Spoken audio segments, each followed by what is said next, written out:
Now, I know what you're thinking, but you're safe here. It's okay to not be okay. And self-love is always going to be the best love. Self-care is going to be the best care. Now, join me as we let out some steam, become a little less stressed and more carefree. Come join me over our weekend detox, and let's detox together, because we always want to protect our energy.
Yes, it is. It is. Hi, guys. It's your friendly neighborhood witch. How are you guys doing today? Bear with me a second. Uno momento as I'm getting my life together, because you guys know I kind of suck at this, right? Okay, cool. As long as y'all are fully aware that I suck at this, which is getting my life together.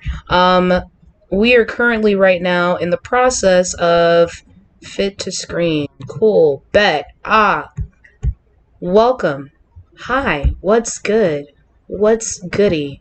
We're gonna change some stuff up real quick, because I need to make sure that this does the thing that it needs to do, which is make sure that I'm not losing my fucking shit on a beautiful Saturday afternoon, because I'm always losing my shit on a beautiful Sunday afternoon. If you guys are not familiar with lovely Zeb, this is going to be the lovely co-host for today's episode. And as you guys can tell, today is a podcast episode. Today is a podcast episode, full screen. Let's not pop out. Why are we popping out? Let's not do that. I'm literally a town fuck up sometimes. I promise I got it together. Somewhat. Hopefully it did the thing that I needed it to do, which was capture it full screen. So I'm going to take a quick look, because I don't have access to my chat at this moment of time, because I can't see that shit no more. With that being said, hi guys. Hello. It's your friendly neighborhood witch. It's Reiku. And boom! Full screen. What's good? Hey. I'm good now. We got it together. I don't know if my audio's good. I think there's a person floating around in my check. Jesus. See, I've never seen you do the least. So you doing the most is normal.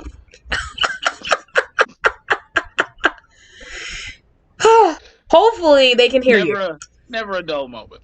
It's never a dull moment with me. Hi guys, it's Reiko.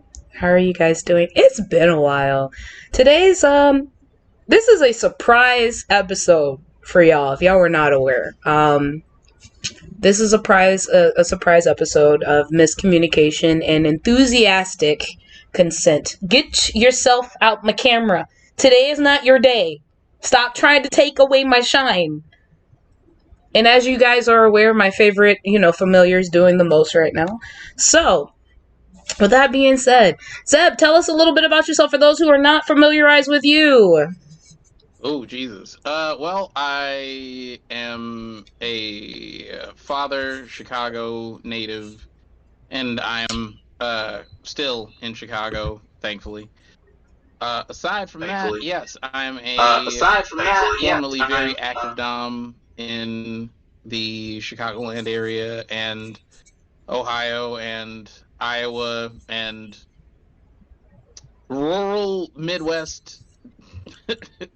Also cosplayer and general putter of nose in other people's business, I suppose. Didn't we say something about putting your nose in other people's business? I think we've talked about this on a few occasions. Only when it's necessary.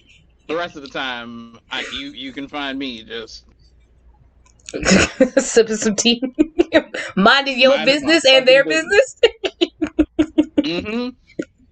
If you don't mind some pro tip, if you're gonna mind someone else's business, don't mind their business like this. Mind their business like this. Just keep your periphery and keep your fucking mouth closed. And they won't have a problem because you're not actively in their business. I mean, you at this point you need a W-2 for being in some people's business. That's the Chicago way. Like you can mind somebody else's business, but keep your fucking mouth shut. Them's the rules. That's it. Them's the rules. Just like a mall security cop, observe and report. That's it. Just observe and report. Don't get involved. You just watch and tell your friends. All right, so that's a little bit about Zeb. He's also a very, very good writer. He is the one who is I won't say he's the reason for the delay of said book. Yeah. It's just a lot of misfortunate. My editor apparently has passed. He will be missed. And my other editor was inundated with some poverty-related financial issues. So, and I do not count I write the stories. I do not proofread them. I am not very good as an editor. So I wanted this work to have its best backing. So I was seeking out the best, and unfortunately they have passed on. So out of the qualified professionals that I know, there are a few people, 2 people, which I haven't had an opportunity to tell you about, that are interested in pursuing this passion project. So it has been delayed, but it shan't be delayed much longer. Understood. While you all are out here on the beach this summer, you should have a copy of this book in hand, so you can tell Hotep niggas to fuck off because you are reading real words. Full snap. You're giving me too much credit. You are literally giving me too much fucking credit. I don't think I'm that great of a writer. I just write to write. So, for those who are not aware, first time coming in, first time tuning in, my name is Lady Reiku. I'm the friendly neighborhood witch when I have makeup on, or the friendly bridge troll when I don't have any makeup on. Typically, I am a spiritualist. I am currently healing, not healed. Healing. ING, not healed. It's a revolving door. I am a mental health enthusiast. I constantly am evolving. I'm constantly growing. I write poems. I may not think they're great, but this man will probably tell you differently. I also have hosted a couple of open mic events. I've also done a lot of charity work. I tell people all the time, I'm a casual goth, and when I say casual goth, meaning that even if I don't dress gothic every single day, that does not mean my aesthetics has stopped. Big horror enthusiast. Love, playing video games and just all around giving good vibes. And, occasionally people sit here and say I'm a succubus and I'm stealing people's souls. And I'm like, disrespectfully. But that's on a side hobby and a past life that doesn't exist anymore. And also a model, which is just remaining I'm not a Unspoken, I suppose. model. I'm not a model. Bullshit. Remember? I don't work for the company no more, so I can't claim that title no more. An independent model. That, like, you were independent for like 7 years before you worked for the company, so that didn't stop being true. Well, I mean, after that whole incident, it was just like I haven't been We're gonna go motivated to do it. part-time model then, available for reputable projects, not for trade, for weed and bust down activities. Don't even make the offer, gentlemen. It's We're not. literally gonna not talk about the whole incident the first time I went to Chicago to model, and some dude was like, "Yeah, I know her. Me and her hooked up, and blah blah blah blah blah." And then you had to go be Captain Sava to come to my because some dude was We claiming. had a conversation. We just had a conversation. That's all. But His jaw speaking of moved a lot, mine didn't. conversations, today's episode is about miscommunication and enthusiastic consent. And what we're talking about miscommunication is the miscommunication of today's age. Me and him were having a very interesting conversation. I was like, we should make this a podcast episode, so here we are. One thing I could definitely tell you is Zeb is a really, really good communicator. He's very, very, he can articulate very well. And he even brings things up to me that I wouldn't even think of in the angle that I thought of and everything else like that. So one thing I have to say about him is he is one of those people that would give me insights. And he just recently had a birthday in the last, 2 months. As much as he don't Yeah, want to, he I'm don't, you older don't. for no real reason. What do you mean older for no real reason? You get older with time. Aren't you like, what, 43, 44? Why you gotta add an extra year? Like, what the fuck was that? Like 43 wasn't bad enough. You're like, it's like 40 something, like almost 50. You meant, fuck it, just round up to 65. Just the retirement age. Why That are you sounds so, about right. why are you going to be What was such, that? that was not meant to jab at you. You know I love you. You know I adore you. But If we I'm were being talking called, about, I'd rather be called daddy than granddaddy. Like, goddamn. Like, is I that don't is know. that I'm trying to steal somebody's what's good? granddaddy up in here. I stand corrected then.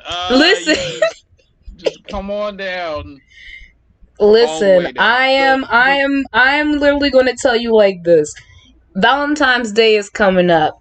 And one thing that me and you were talking about, because you know me, I don't celebrate Valentine's Day. I believe, because my birthday is so close to Valentine's Day, why do I need to celebrate a holiday? And I've had people literally tell me, you can either get a Valentine's Day gift or you can get a Christmas gift. So guess what the fuck I got? That birthday gift. Valentine's Day gift? No, that birthday gift. I didn't want the Valentine's Day gift. What? No. Listen, I don't know. Maybe because I'm a little weird and you lost your camera.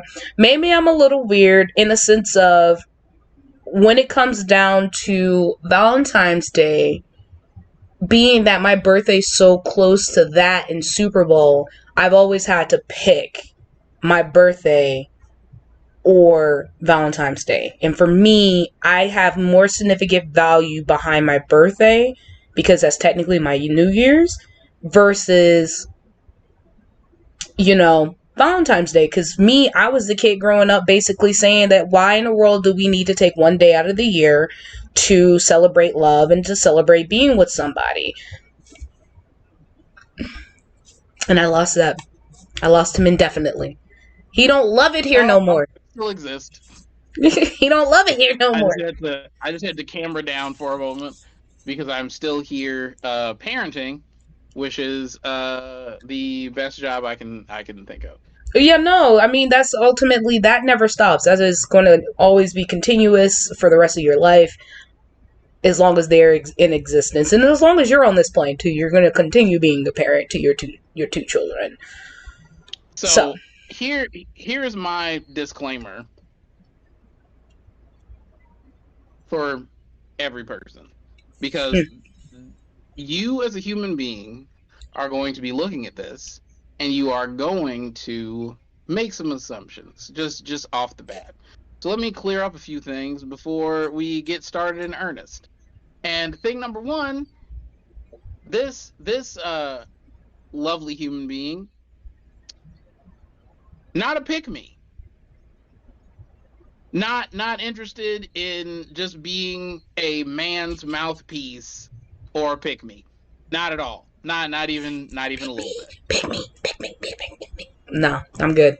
Like, she is not looking to achieve Pokemon status. She does not want you to choose her. It's not what it's about. Oh, Me, you've heard I me. I literally will tell people, if you have an option between me and somebody else, please pick the other person.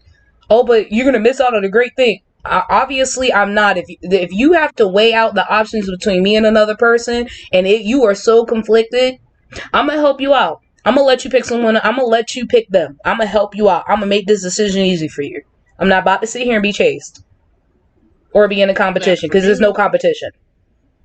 for me, I am not interested in being part of the manosphere or this red pill, blue pill bullshit. Like, I have no interest. So if I say something that seems to be disparaging of men or disparaging of women, it's not because I am staunchly pro man or pro woman. I am pro respect, period, across the fucking board. As a Dom, it's the number one thing is respect me and respect my motherfucking time. And Correct. if I can't be respected, then I will settle very comfortably for being feared. So as long as we're both on the same page, this is not about touting how women suck and how men are rejected and inferior and we need to establish our place in the no, human beings in general just suck, and most of the reason that they suck is that they make assumptions, and those assumptions lead to courses of action, and those actions lead to consequences because they can be interpreted by other people negatively or positively. And when they react to how you've acted, you react to how they've acted. So instead, it's better for you to be open, to shift your perspective, to think before you speak, and to think before you act. And after you think, communicate those thoughts to the other person for confirmation. And if a person tells you that they don't think or feel a certain way, fucking believe them. And if you have any reason to not believe them or not trust them, end your association with that person so you don't have to sit in doubt for the remainder of your relationship and they can move on to something healthier. Correct. So with that disclaimer out of the way, we were having a general conversation because there seems to be an issue with good women that are sex positive, that are emotionally available, and they get in relationships with what are with whom purport to be good men. And I mean purport to be as in their actions. They seem to be nice, they seem to be kind, they're doing the right things, but just like a man wants a queen in the streets and a freak in the sheets, women want a respectful man in the world, and they want to be disrespected when they get in the bedroom respectfully disrespected. And that doesn't Okay. necessarily mean shaming or humiliation or whatever the case is. There's a point at which you are placing yourself in someone's hands and knowing full well that you can push a person's boundaries sexually and emotionally in a positive way, and they know that they can be taken care of. That is a turn on all within itself. So the issue is that a lot of people who want enthusiastic consent don't just, you know, grab you by your throat, put their leg behind their head, and start going to town on you because they don't want you to feel like you're being used as a sexual object, like you are only a piece of meat, like Basically, you're you saying are they a respect thing them. to be available for their pleasure. So, what a lot of us do is we sit and we wait. We wait Basically, for showing not respect. unclear communication. Just because you show up and you have had a shower and you walk into the room and say, I just got out of the shower, you would think the response from any thirsty person would be, oh yeah, bring that over here.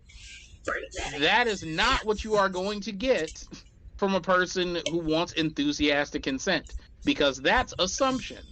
I don't want to assume that you telling me you're out of the shower means that it's time to play. What I would rather assume is that you are letting me know you got out of the shower because you wanted me to know, because maybe the bathroom is now free, because maybe I can shower now. Or you're just letting me know in an offhanded way that you've showered, you feel better, you're having a good day, you've washed off the day's bullshit, and you just wanted me to be in the loop. Now, when I don't react like bring that over here, some people will feel rejected. And you feeling rejected or ignored is something you should talk about. But that's embarrassing, to be physically or emotionally or sexually vulnerable and a person not automatically ask you to join them in the boudoir. So, what you have there is a dynamic of miscommunication. I don't want to assume, and you don't want to overtly state, are you ready to tear this up or nah? Yeah, because I think what a lot of people don't understand is even in relationships, you still have to have consent when it comes down to it. And it's the same for like, you know, I'll use this as an example.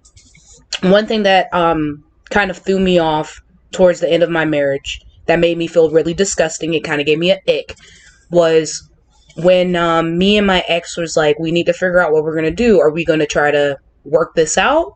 Or are we going to, are we going to get a divorce? Like, because at this point, it seems like you're not going to change. It doesn't look like you're trying. You're just hoping that time away will be enough. And we went out to go eat, and he kind of threw in my face something about things that I did in our relationship versus what he did. Like, well, he didn't even bring up what he did. But the thing is, he was just like, well, what we can do is we could try to start over. And do you trust me? Put his hand out. I reached for his hand like he was going to shake my hand. No, he sat here, pulled me in, and kissed me. And I literally pulled back because I'm like, what the fuck? You literally just told me how bad of a partner I was and all these bad things that I did. Like, it translated like that to my head. So I didn't think that you were trying to kiss me, and it threw me off. Something like that is still got to be consensual. And I get like a lot of people want that romance. They want this. But if the consent has been pulled away, that is not a right for you to go ahead and do that. I don't care if you're married. I don't care if you're in a relationship. If the consent has been pulled away, that does not mean, well, she gave me consent before, that means it's open, going to keep going like that. If I sit here and I tell you, you have the consent to do XYZ, and we talk about it clear as day, have that verbal consent, even if you want to, as Zeb was mentioning, sometimes you even know, have that contractual kind of agreement, because nowadays things are so fickle in relationships where we have so many people who are like, well, just because we're in a relationship doesn't mean that we can have consensual sex. I'm a firm believer of, yes, I agree with that. You can take it away just as if you can give it. But you should not sit here and take it away as a punishment because, oh, they're not giving you enough attention. Maybe they have things going on. Maybe their mental is not where they are, because sex for men is also mental and physical. From what I have gathered from the guy friends that I have, and I know some guys are gonna be like, "No, it's just physical, man. I ain't even thinking like that. If she opens her legs, I know some men who are like that too. But I know a lot of men who are in their self-help, self-love, discovery, and everything else like that, where it's mental, it's spiritual. They hear what all these women are saying about men online, and it's just where it's to the point where they're pulling back from their nature because of what these women are saying on social media, what these women are, and what these other men are saying on social media. And the thing is, it's just like, yes, you still should get consent. Even men should get consent from their girls, because there was that trend not too long ago where women, they were making fun of women who were having like bottomless mimosas and coming home to their man, and basically like when she comes home from bottomless mimosas with the girls and shit, and they talk about how they're scared.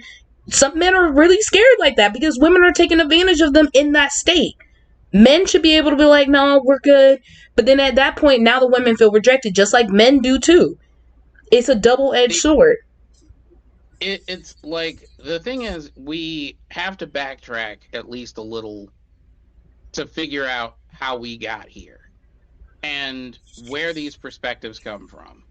A lot of people that I know are people I know from my environment. I grew up on the south side of Chicago, Wild Hunters forever. The point is, growing up where I grew up, West Side.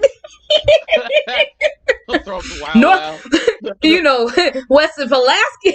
We gonna talk about North of Pulaski over here. Let's go. So the thing is, everyone is exposed to a different style of parenting. And you noticed a lot of comedians in the 90s would bring up, like, oh, white people do this and black people do that. And it was more or less a commentary on the differences in how we're raised, the differences in how we're educated, the differences in our food and how we season it, and blah, blah, blah. If those differences exist, don't think they just stop at our food or our comedy or the way that we speak. Mm-hmm. Those differences extend to how we engage with our partners. If we engage with our partners, the dialogue that we do or don't have. And that has been an issue because there was a point in time that we have to acknowledge women were treated like property. Women legally were property. And there was a in time some cultures outside the U.S. is still that way. There's something else to acknowledge, that black people were property.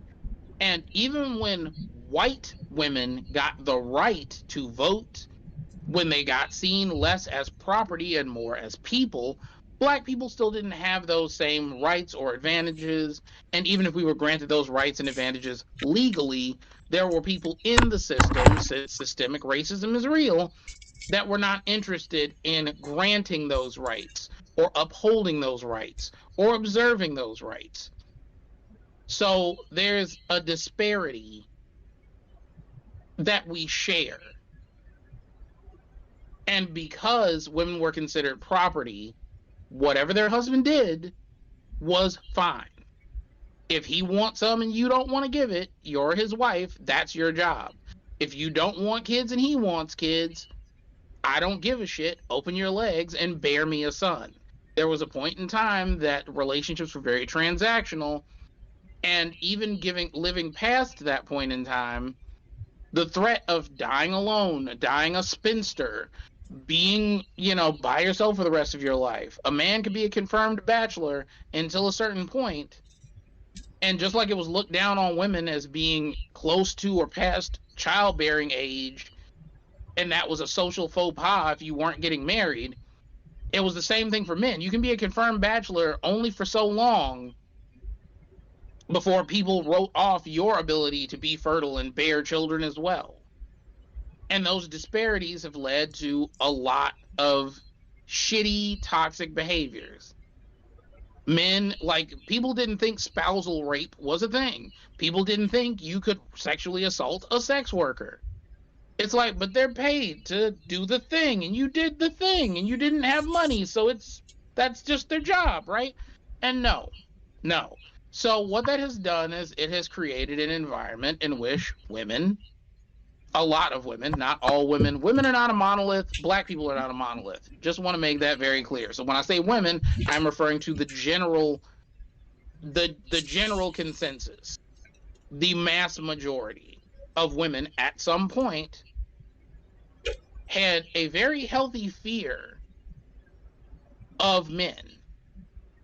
And that fear is usually of a lack of sexual autonomy, whether that is through rape or through the control of the male head of the household. And believe it or not, men have this same fear of rape. And you're like, but how would a man fear that type of thing? Because if we go to jail, it's not a lack of freedom that concerns most men with incarceration. That is not the fear. The fear is beatings and rape. It is a lack. I know some dudes who would sign up to go to jail if rape wasn't a factor, just for a place to sleep, a place to stay, regular meals and shit. There are homeless people who once upon a time would commit crimes just to be put in jail for a bed and a meal. Yeah, When I men could believe fear it. going to jail, it is a fear of sexual assault or a fear of being executed. That is it, a loss of life or a loss of sexual autonomy. And so that fear is a very pervasive thing. So anything that could potentially put a man in jail is something that he fears. Now, just because you have a fear of something does not mean that you don't do that activity. Drug dealers still sell drugs. It is a thing that happens. Rapists still rape. It is a thing that happens. Murderers still murder. It is a thing that they do. But most people on average do not want those consequences. And before Me Too, a lot of people who were listening when women spoke started to get the idea that perhaps they needed to be more respectful of women and women's issues. A lot more men were interested in becoming feminists because they identified with and understood that there was a huge disparity. And the issue is that most people think, well, I'm not the person they're describing. I don't take away women's choices. I don't force myself on women. I don't make them do things that make them uncomfortable. So why do they keep saying men do this, that, or the other? They took it very personally when people were using the term men. But just like when people are talking about, oh, I don't know, murderers, it's not a thing that you associate with because you don't murder. So you don't find offense when people are like, all these serial killers are men. Like, no one's like, well, they're women serial killers. They exist. Like, it's not an argument. You don't feel the need to identify with a murderer because you don't have the need or desire or want to murder. So if you aren't a person who takes female autonomy or tries to push yourself on someone sexually, then you don't feel the need to defend when people say things like men rape. So that's the general consensus, and it's a constant. So if you know you're not part of the majority, you are defending more of whoever it is doing whatever it is that they are doing. The biggest thing that I've noticed that when it comes down to the today's concises, I guess, when it comes down to relationships and everything, it's like women can do no harm. And the thing is that I think we were talking about it that nowadays women sit here and they cheat more than men. And because they cheat more than men, they look at it as you were telling me yesterday that when women cheat, they look at what the men did wrong or what they didn't do versus, oh, she's not a piece of shit. In my personal opinion, if you're cheating on a man who's doing everything for you and just because he's not giving you sex when you want to, no, you're a piece of shit. That's just it. Oh, well, he wasn't giving me enough attention, so this other guy was giving me attention. My philosophy is, why am I going to ruin a lifetime of happiness for a moment of pleasure? Like, just because me and my partner is not having sex at this very moment, is that a reason for me to fuck up a good dream? Is that a reason to fuck up my lifetime of happiness? Like, again, that goes toward communication. Like, let's just say that this hypothetical woman is in a relationship with someone who is caring for her emotional needs, financial needs, and physical needs, Mm-hmm. is doing everything right, and something happens. He gets stressed, or erectile dysfunction, or whatever it is. Like, he becomes so interested in doing his job and doing it effectively to take care of home that somewhere in the shuffle, your romance, your inter emotional connection gets severed or damaged or ignored. And some other person starts showing you that attention, giving you that affection, paying all of the right type of attention to you.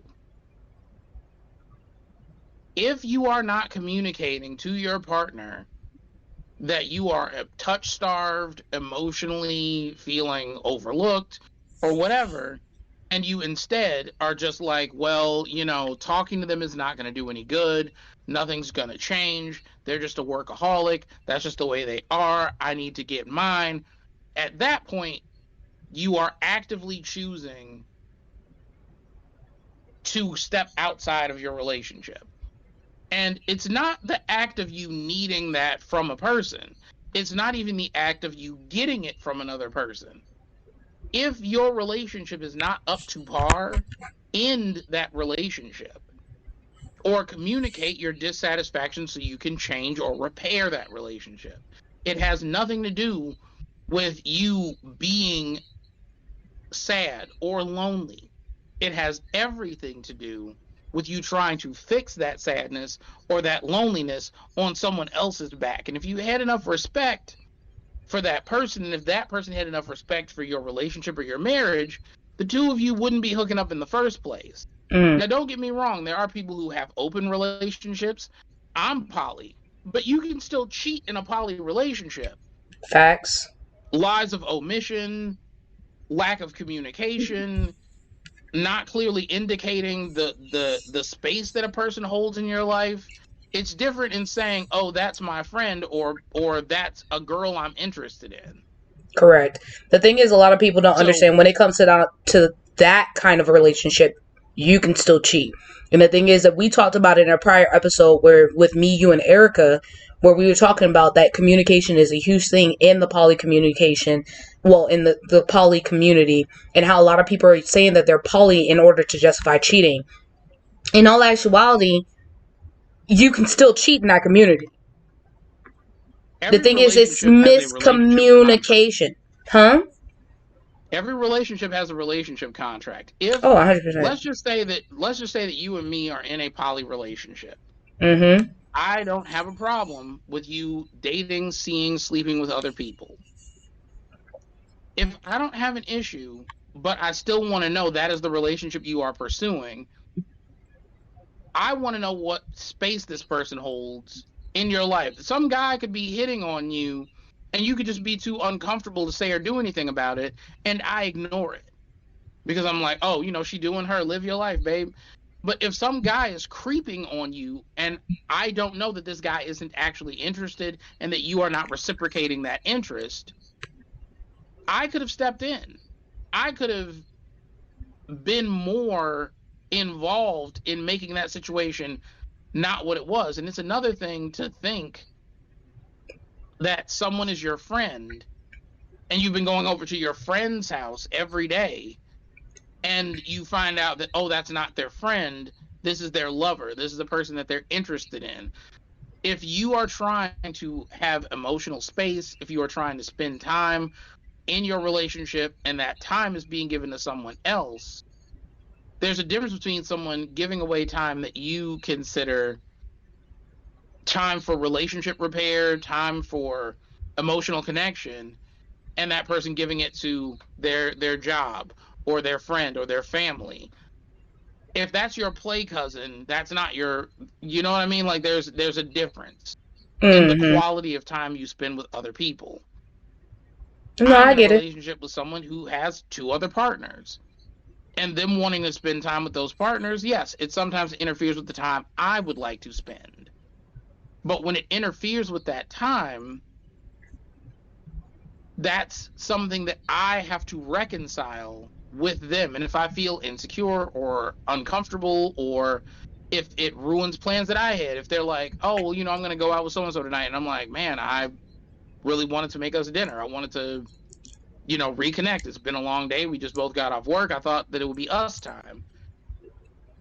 Having a conversation about it, they can say, oh, okay, well, I mean, we don't have to do that tonight. Like, we can reschedule and you and I can do dinner. Or if I do this tonight, can we officially make next week a date night for us so we can reconnect? But that requires you to be open and communicate how you feel and what you think to the other person. You can't have a conversation up here and not involve them and then be mad. It's like waking up from a dream where you thought your partner was cheating on you and then slapping them in the face. Like, they don't know what the fuck's going on. No. The thing is, I have to. You can't do it as a reaction, is what I'm saying. No, I get it. The thing is, I think a lot of people, especially with women nowadays, because I told you, I'm an advocate for people. I'm an advocate for doing the right thing. And one thing that I was telling you yesterday, I think I hate everyone equally, and then you kind of showed me a different perspective. You were just like, you don't like when people oppose their opinions because everybody's on soapboxes nowadays. The thing is, it's just like for me, within my relationship, I do like communication. I can tell you, I suck at communicating my feelings. And I say that I suck at communicating my feelings like every woman, which apparently is that whole stereotype, which is where we don't know what we want to eat, we don't know why we're feeling what we're feeling, and unfortunately that's most women. And they just need to accept the fact that most of us don't know why we're upset. Most of us don't know why we're sad because we are emotional driven versus logically driven, and it's just that. We're emotional first and logical second. With me, I will tell you, I don't know why I'm upset right now, but at least I'll tell you, yes, I'm upset. I don't know why I'm upset. Give me about 5 minutes to think about it and figure out if this is something that is worth me being upset about. And in some cases, I've had partners who were like, wait, you actually want to think about it? You're actually telling me you're upset? You're actually telling me you're sad? This, that, and the other? And then there's sometimes I'm just like, am I tripping? Like, am I upset for the wrong reasons? Like, I'll have to work it out in my brain. Like, is this something really worth me being upset about or not? Yeah. Introspection and self-examination are not easy. They're Mm-mm. very uncomfortable because a lot of us have toxic traits and a lot of us have coping mechanisms that are not healthy. So the things that we're doing inside of our own heads are things we don't want to think about for too long. If you're in a relationship with somebody and you're not feeling that person the same way you used to, but you all live together, you all go to the same places, they're your ride to work, they're, the person who you rely on to be financially or emotionally stable, they're the only support system that you have. You will stay in that relationship and be miserable and keep your fucking mouth shut. But why? And that doesn't help. Why? Is because this person at some point has become the cornerstone of your survival. And But so at this point, it's uh, more imperative to you that you be safe than you verbalize what your issues are. Because so what happens if you tell them, I'm not feeling you anymore, I don't want to sleep with you anymore, I don't want to do this with you anymore, and they decide, okay, then find your own motherfucking way to work. All right, find somewhere else to live. All right, all these issues that you have, and I don't want to hear that shit anymore. And so I that's what think people that's are. that's that's a situation type relationship. So that nowadays, like people are staying with people because, like my homeboy, he's staying in a relationship that he's not happy in because he doesn't have anywhere else to go. He moved out. He moved all the way to the other side of the country for a woman, and then when he moved in with her, because I feel like you really don't know you love somebody or don't like somebody or actually care enough for somebody until you live with them. Because that point where you can see how they live, how they move, are you able to coexist with each other? But then that's what made me pose up the question to you and cause this conversation was, as men, if y'all know that y'all are miserable in a relationship all around, why do you Mm-hmm. stay? Why do you Like stay? a lot of, because I've been in several miserable relationships. And I have too, but I left eventually. like the thing is, for the majority of the relationships that I've been in that have been terrible, they have either had to end it themselves, or I have walked away when shit has hit the fan so badly that it has covered every surface when it blows back. And the reason for that is there is a perspective that a lot of people who are in the manosphere, or women and men who are looking at traditional relationship gender roles, that if you fail at this, you're not a good man. Or if you fail at this, you're not a good woman. If you are not a good provider, then you are a shitty man. If you are not a good nurturer, you're a shitty woman. And the idea is that anything in that vein where you fail, you are the problem. So there was a point in time I was working a minimum wage job. It was the best job that I could get. I was bringing home every dollar I could. I was trying to pick up extra shifts and work extra hours, and it still was not enough. So I have my partner crying to me, I don't know how we're going to make it. I'm so worried we're going to default on a bill. I don't know how we're going to do this and pay rent and get groceries. I don't know what else we're going to do. So here I am going to like food pantries, and borrowing money from every which way and doing all this stuff to make sure that our basic daily needs were taken care of with a little windfall left over, and it wasn't enough. And then I'm like, okay, well, what else can I do? How else can I do this? And it wasn't that I realized, oh, this person wants a lifestyle that I can't afford, and me trying to double down or go above and beyond my means to meet those needs and expectations is not healthy for either of us. Because at the end of the day, when I was working the way that I was working and I was doing the things that I was doing and I was getting the money I was getting, there was no making this person happy.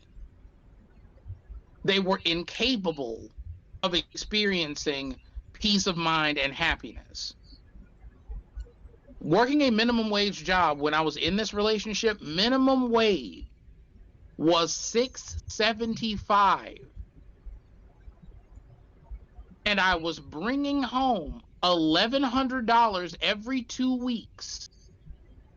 And if you stop to do the math, You're working more than that's you should. fucking ridiculous. Mm-hmm. After taxes and borrowing and maneuvering and doing odd jobs and cleaning people's houses, I'm still bringing home almost $1,200 every 2 weeks.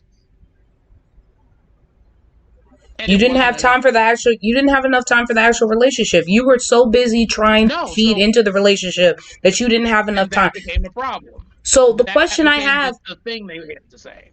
but the thing is, I feel like I look at it this way, like maybe because it doesn't make sense to me. Like I get it makes sense on the aspect of a man, but it doesn't make sense to me. I feel like both you as a man and me as a woman in our relationship should be happy together.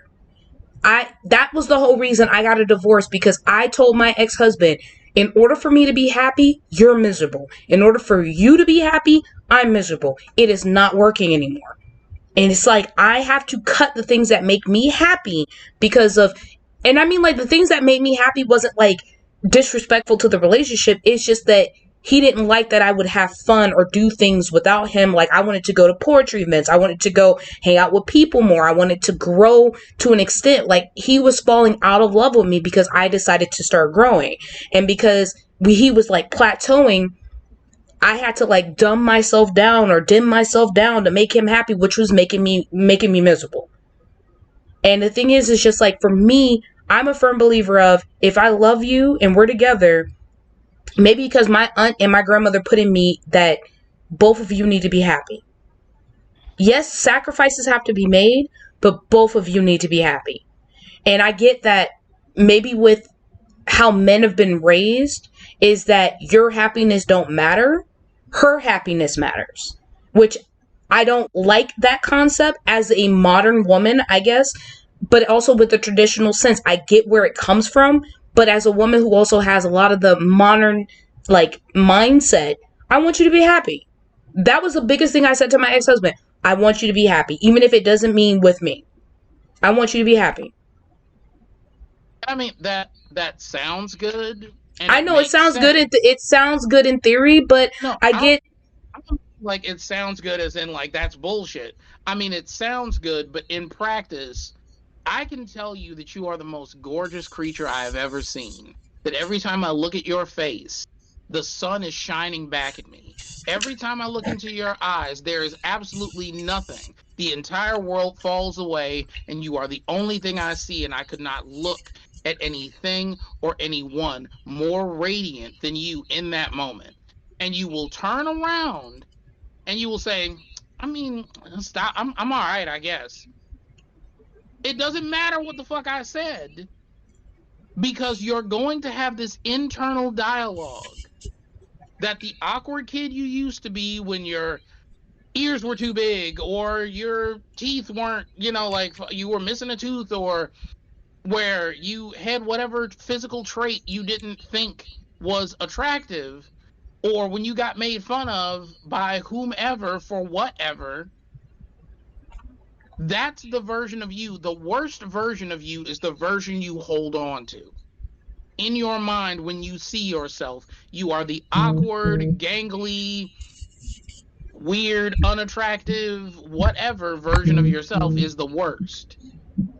And so when I challenge your self-perception, you are going to fight me because you think that I'm being delusional. You think that I'm seeing what happens after hours worth of makeup. You think I'm seeing what happens after a shopping spree. You think I'm seeing what happens after you've been to the beautician. But it baffles women when men want to see you when you first wake up and you roll over and they're looking at you and you haven't put your face on and you've got acne scars and you've got fucking sleep in your eye and you got dried slob on your cheek and you got a whole ass bonnet on and he's looking at you like, God damn, how did I get so lucky? You know what I You're like, this realized? nigga's insane. You know what I realized though? Because as a woman, we are raised to believe what the standard of beauty in society, how society made beauty come out, how our mothers made beauty come out. Because I will tell you, my mother made me feel fat because I wasn't a size 2 growing up. So my mom was like, I was a size 2. How come you were not a size 2? Oh, well, I was a cheerleader, so you ain't going to be. Like, my mom instilled that. And I realized that it's a generational curse. And a lot of men don't realize that even with women, we have stigmas growing up. That we are told that pain is beauty, that a man will never like you to be beautiful in your natural state. You got to constantly be like this. And even then, we were basically groomed to have low self-esteem, to need people to feed us and feed our egos and tell us how beautiful we were and this, that, and the other. So for when I got picked on growing up, because I will tell you, I have ugly duck syndrome. So it's still to me this day when people tell me how gorgeous and beautiful, I'm like, oh, me, little old me. But it's because it started in my household. And my mom nowadays, she tells me how beautiful I am now. But when I was growing up, she made me feel like I was doing like heavy duty adult workout to match the standard my mom put on me as a beauty standard. And the thing is, like, nowadays it hurts. And I tell people like this, social media is the worst thing when you're in a relationship. For two reasons. Women naturally have low self-esteem. There's no ifs, ands, or buts about it. There's no going across it. I don't care how confident a woman may be. I bet you if a person stopped feeding her compliments or she to stop feeding herself compliments, she will be back to a whole meek little state of needing someone to feed her compliments. But the fact of it being that we, in a way, love getting compliments. I may sit here and tell you how much I may go to a store and I don't like when somebody randomly approaches me. Yes, my fight or flight kicks in, but then somebody gives me a compliment and tells me, oh, how beautiful I am. I'm like, okay, thank you. You can't tell me nothing. Oh, you're so sweet. I will tell you all the time. If I hear a person telling me how sweet I was during one of my flights and how great of a flight experience they had, my ego is like to the motherfucking roof.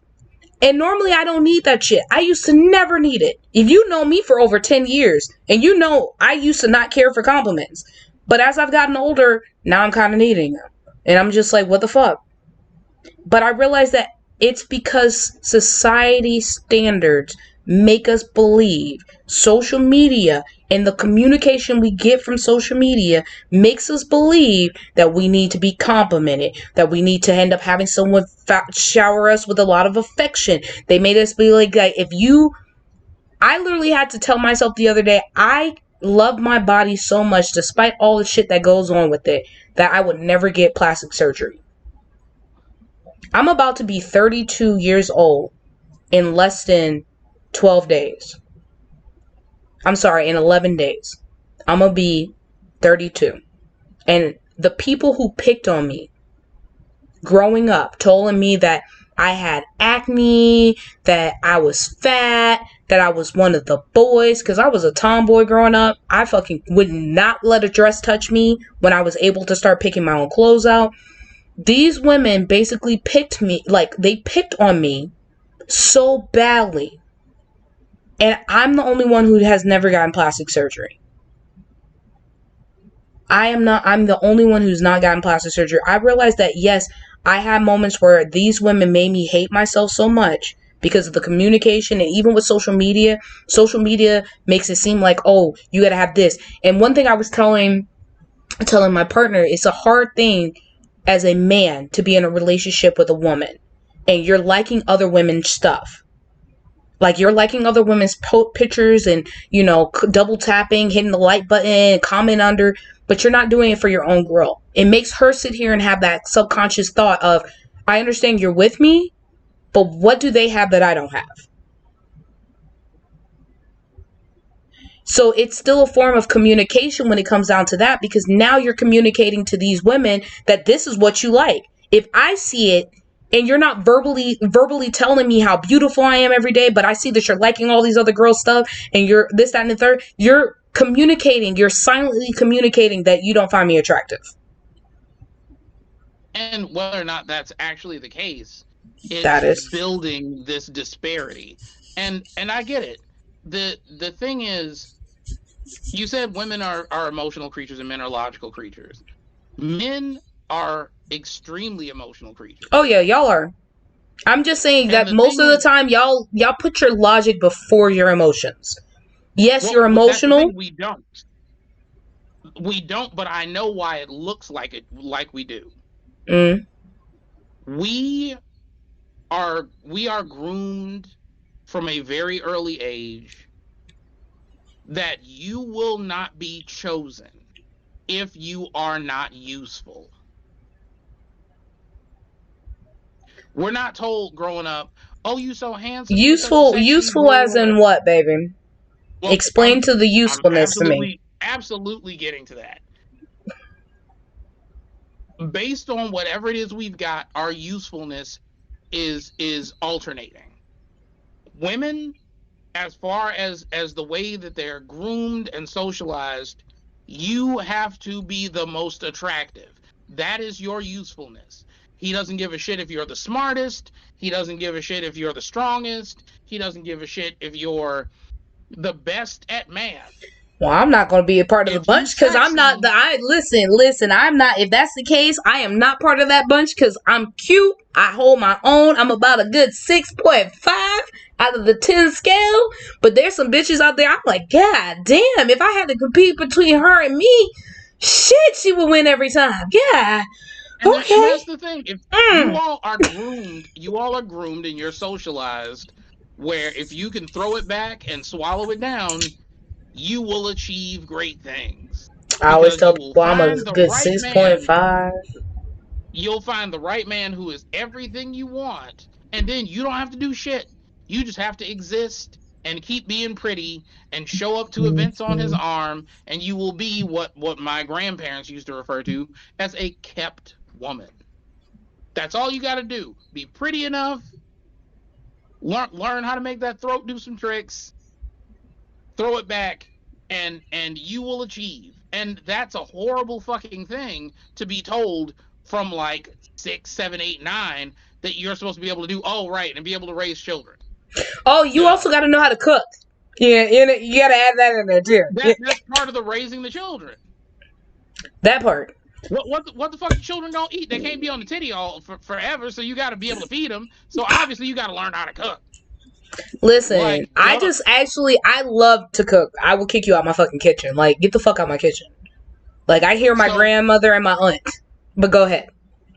But that's the thing. You are socialized with these skills, and your parents teach you these skills. Now, the thing is, I could say that most women are contributing to their daughters being, like, embracing, like, housewife culture because they know what it's like to be an unattractive woman or a woman that no one wants. They've seen what happens socially to those women who aren't extremely attractive and overachieving and able to achieve success and have brains and beauty and the whole 9 yards. They know what happens to those women when they're not the total package, and they don't want that for their children. So they groom you to be able to cook, clean, do it all, be able to do it all. And I get that they're trying to help you, but they are also hurting you because they're letting the trauma that they have grown up with permeate into your brain. So as a child, you're being taught that you need to be the baddest bitch. And You just need to be you, but you don't know who that is because a lot of the shit you're indoctrinated into at a very early age. So, like I was saying with men, we are groomed and we are raised from a very early age to be whatever it is that will be useful. What that means is we need to be rich or we need to have a skill that is necessary. Be a doctor, be someone that literally people can't live without. Become a doctor, become a lawyer, become law enforcement. Do something that will somehow make you stand out from the crowd. Be a provider. And that's the biggest part, is being a provider.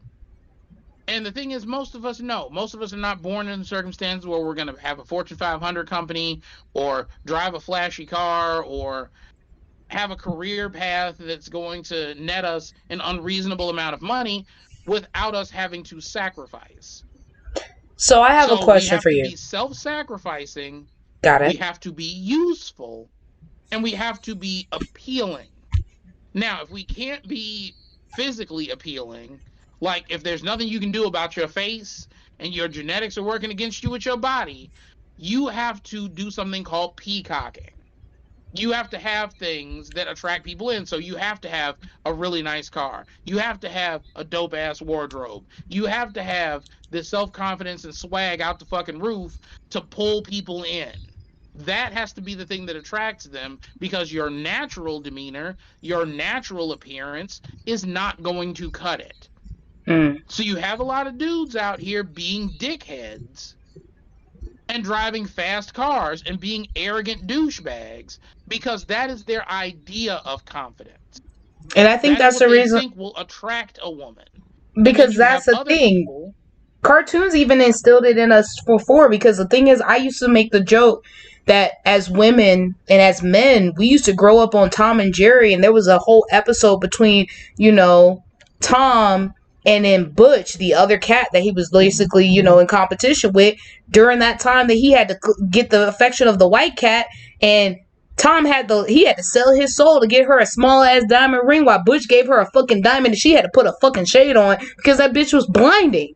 The thing is, like, I see where that comes from and this stems from. And unfortunately, we were groomed even with through our cartoons and everything. And I get that's the reason why a lot of people say a lot of that, they're kind of Do you pushing remember agenda. how it ended?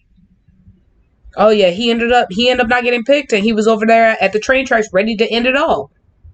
This motherfucker kills himself at the end of the episode. That's how the episode ends. He is inferior to another man, realizes there is no point in living, and just sits on the fucking train tracks ready to get his ass run over. Jerry, who is trying to get him off the tracks, goes through the exact same thing, trying to get with this other girl, and she chooses somebody else. And then this nigga sits on the tracks next to him. He's like, If and he you just are and he not just moved enough, over a if you slight bit, like, all right, come sit down, partner. There's a row right here. Come sit down. Come sit next to me. if you ain't got it, if you can't get it, you're not deserving.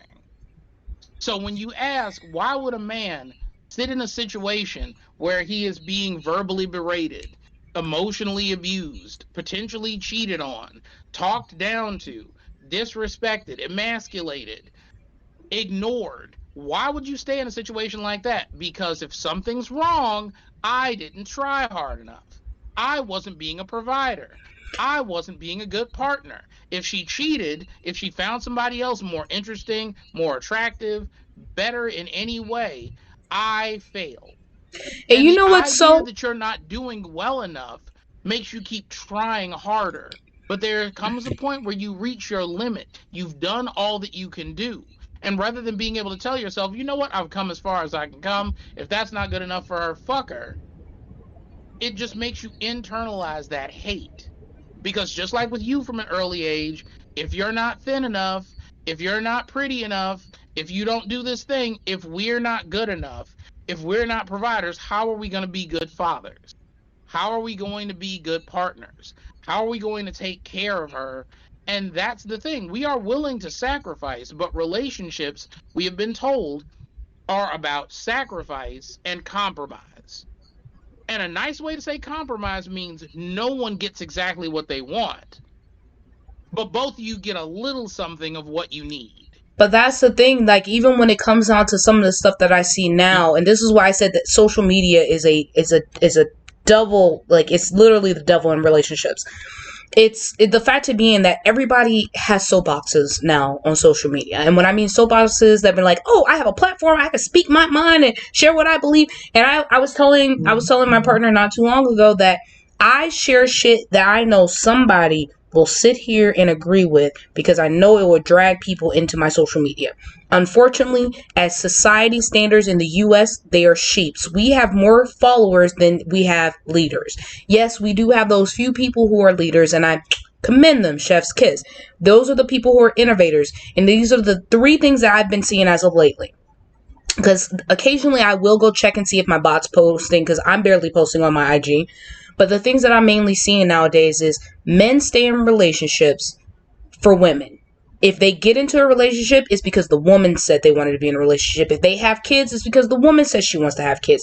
If they get married, it's because a woman basically said, I want to get married. It's never the men's choice when it comes down to things. And that's why I sit here, and I think my partner doesn't understand why I always ask him, are you happy? And he's like, it doesn't matter. And I'm like, no, it does matter, because I'm not like every woman. I get that as a society standard, women are this way. But I'm also a firm believer of, what can I do to make this relationship better for you? If we are in this together and we're building a foundation, I want to also make sure that you're happy as well. The thing is, I may not know a lot about art, and I'm going to say it like this. I'm going to use my situation as an example. I know enough about art to get me by.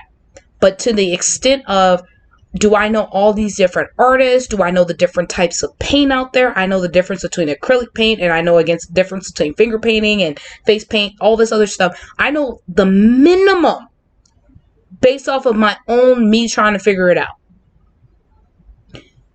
But because I know that's something he likes, and I love how his life, like his whole entire existence lights up when he talks about art, I'm going to listen to it. I like talking about relationships and humans. And I get that frustrates him. But I find it fascinating, because I find it fascinating how this is the subject people hold on to because they think they figured out a formula that they haven't figured out. So, of course, I talk about that subject a lot because I find it fascinating, because of this is what people think relationships are supposed to be like. But most of these people ain't in successful relationships. Most of these people are like, well, we know the whole reason of being together for 70 years, but you're only 25. How the fuck do you know how to stay together for 70 years? Like, I mean, and the thing is, they could be very right. You can stay in a relationship forever if your whole business model is find a woman who will do whatever you say and doesn't give a shit about what her future looks like. Then, Or, yeah, you can be they together never change who forever. they are. Or they never change who they are. People don't understand. There's two things I can kind of agree with when it comes down to it. Like I said, one of the things that I keep seeing all the time is men only get in relationships because women force them into relationships. Women cheat more than men. No, go ahead. Women cheat more than men, and the reason why it hurts men so much is because they don't have as much options. Women have options. That means she agreed upon it, she thought about it, she knew what her options was, she went upon it. Men cheat because they don't have many options and they take the first opportunity they have. These are the things that I'm seeing on social media again. Third thing, I mean, go ahead. that's not completely wrong. Okay, people have been throwing dick at you since before you were old enough to identify what a dick looked like. You're saying women, right? Not me, right? Because I'm like, I I'm mean, still trying to figure that out.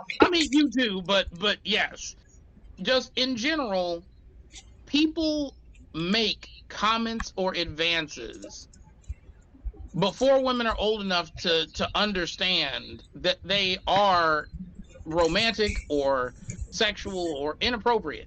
Like, think about the way that we talk about girls as they're getting older.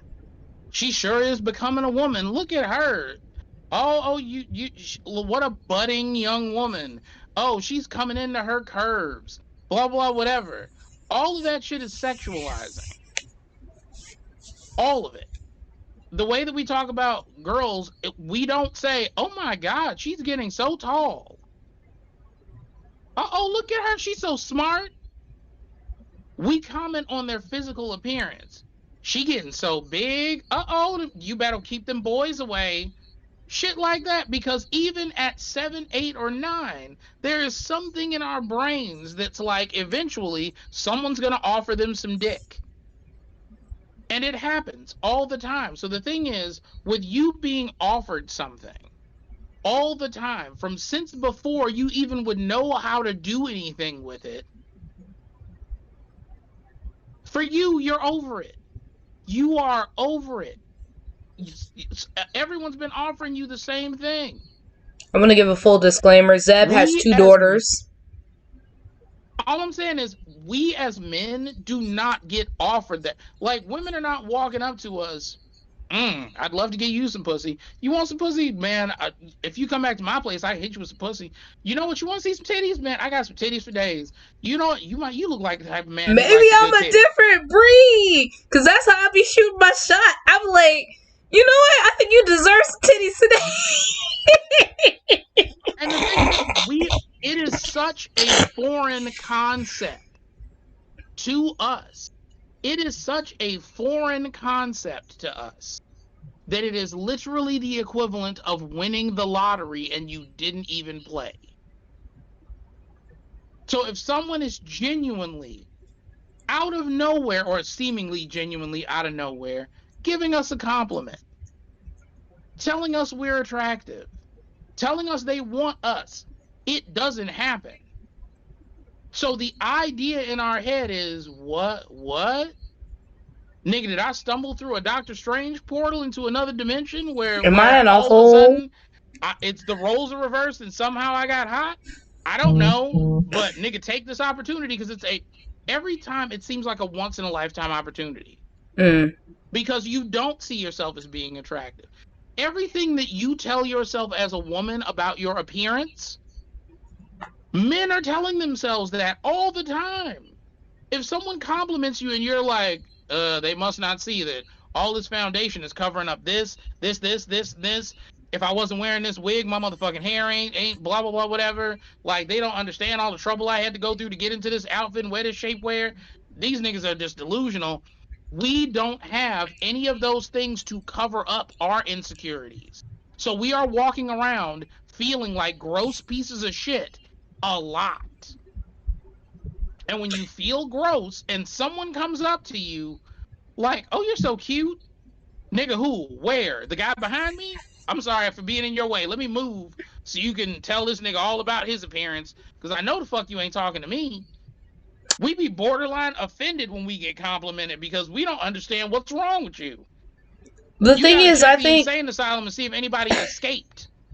I think that's also the reason why for men it hurts so much when women cheat, because the fact of being, we had options. We have those options where you don't. So it hurts more because it is an emotional thing for us. That means that we really thought about this and thought about who But is the we still take it potential as a replacement. failure. Exactly. We And the still thing take it as is, a failure. that's the reason. It's not about you.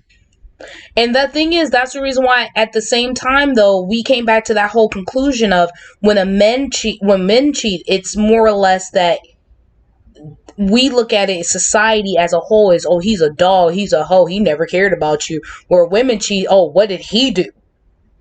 Oh, don't get me wrong. There are men who are opportunists. Absolutely. But if you have ever looked at a comedy, or a romance comedy, a rom com, every woman who cheats, or let's say it's a guy, like the movie Liar Liar, hilarious movie. Jim Carrey learns a lesson, learns how lying is bad for you. She's with a guy who, yes, is not Jim Carrey. He is not as funny. But this dude is trying. He is a good person. He is giving 110% to this woman and her son, who he knows is not his. He is there and he is present and he is not bullshitting his way through any of it. And what do? We root for her to leave the guy who is treating her well for the guy who is a habitual liar. Basically, Because that's the what the nice plot guys, tells us. the nice guy doesn't finish last. And I hate that statement where they're like, the nice guys finish last. If I stay her friend long enough, then she's on. No, the thing is, in retrospect, the nice guy does not finish last. Even it shows and it comes into those type of movies. I'm saying, like, and that's the issue. The issue is that somehow you were meant to be with this person all along. Mrs. Doubtfire, we all love the movie, but he damn near killed Pierce Brosnan because the nigga was jealous. And Pierce Brosnan wasn't just fucking around with his wife because he was bored. He actually liked her, was talking about adopting her kids and treating her well, and he has the means to do it. But Robin Williams is like, no, but that's my family and I deserve them, even though I have not listened to my wife. I am constantly going over her head and undermining her in the name of being the fun parent. I don't get why in the world, and even for men or women, why does it take to the point where somebody else wants you for you to realize that you are missing out on a good thing? Why do you put yourself in a predicament to lose somebody when the thing is, I realize nowadays people will give you warnings. And I mean, they may not be direct about it, but they'll give you subtle warnings. Like, if you don't, like, hey, I don't like when you do this. Hey, I don't like when you do this. Or you need to do this more. Like, we're literally giving you warnings versus directly saying, you need to communicate with me more. I've learned to just be direct. I'm not going to sit here and beat around the bush about it, because if I sit here and I beat around the bush and you don't hear me, or you misinterpreted my quote unquote passive aggressiveness, no, I don't like when you do XYZ. It's literally me telling you, I don't like this. This is going to be a huge problem later down the line if you don't fix it or correct it or get it together. We're literally telling you the things to save this relationship, and if you care about this relationship like I do, then you'll do something about it. I'm a firm believer of making sure I tell you when I have a problem, because I'm a firm believer of a closed mouth don't get fed. So if I say that you need to communicate with me, I may be an introvert, but communicate with me. Because communication is one of those things you kind of have to be direct with. You kind of need to go ahead and play that out. It's necessary. It's necessary. The issue with communicating, though, isn't just the communication part. It's how you are communicating and how the communication is being received. Correct. If I say, I don't like when you do this, what normally happens in a conversation or an argument is, well, when else have I done that? Tell me when I did it. Tell me exactly what I did. And since you're not keeping a log of all the things that they're doing to piss you off or hurt your feelings or irritate you, where you've just got a laundry list like October 17th at 9:42 p.m., I fucking told your ass, like, you sometimes struggle, so it feels to them like, oh, well, you're just making it up. You're just saying something to be hurtful. The issue isn't that you're communicating your dislikes. You need to communicate how what it is they've done or are doing affects you. If you were to tell me, I'm the type of person, if I can't joke with you in a relationship, like if I can't play dirty dozens with you in a relationship, like we are not going to last. I need to be able to make fun of you or talk about you, but there obviously is a line. Now, if I'm like, man, your big head ass, blah, blah, whatever, I'm like, you always got something on your mind with that big ass forehead, that might not bother you. I mean, my forehead is big. I'm just saying. But if you grow up and people constantly, like, if you've lost your hair because you've been perming it or you were getting it braided too often and your hairline is not what the fuck you want it to be because you have damaged hair, if I'm like, your bald head ass, and you're like, look, too far, I don't like it. I was just talking about your head a minute ago. What the fuck is the problem? Why you gotta be so goddamn sensitive? Now you're getting defensive. We lost communication.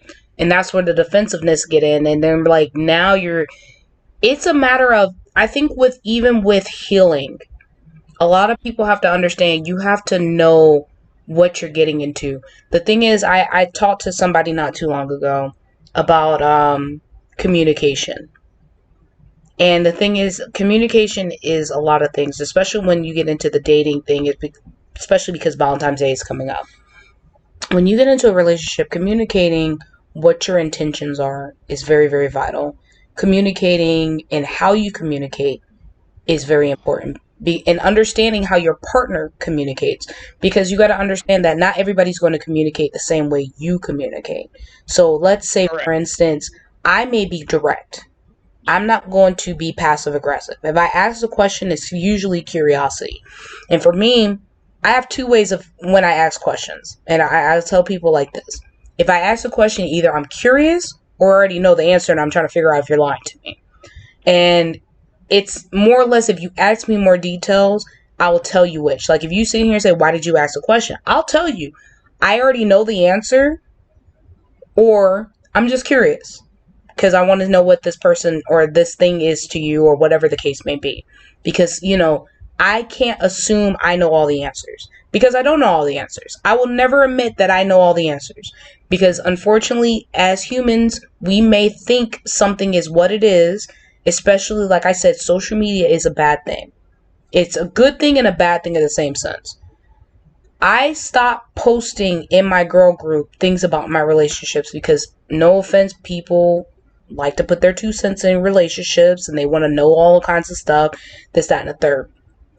But communication is a big thing, especially even in social media, because those can help with those silent cues when it comes down to certain things. And you shouldn't allow yourself to be influenced by what goes on social media and everything else like that, but you should still communicate with your partner openly, like, hey, I don't like that you do this, that, and the third. As a woman, if you know for a fact your man likes other females' photos and stuff like that, then you need to say, hey, if you're going to like other females' photos, because realistically, I'm aware that men are going to like other women.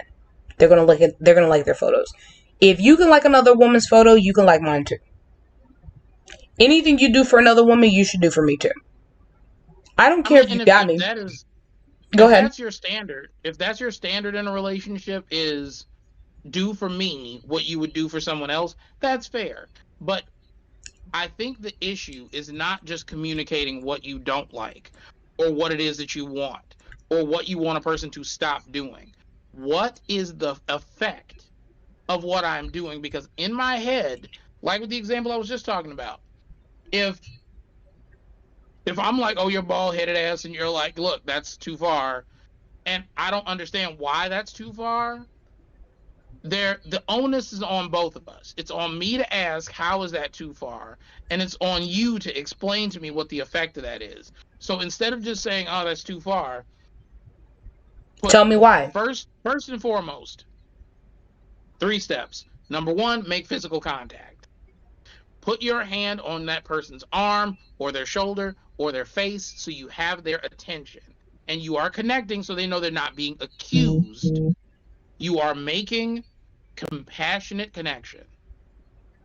So you put your hand on their face. Hey, I know we were just making fun of each other, and I normally don't have a problem with that. I got teased a lot about my hair, and it's kind of a sore spot for me. It's a sensitive subject. You can make fun of my forehead all day long, but like my hair, that shit makes me feel uncomfortable.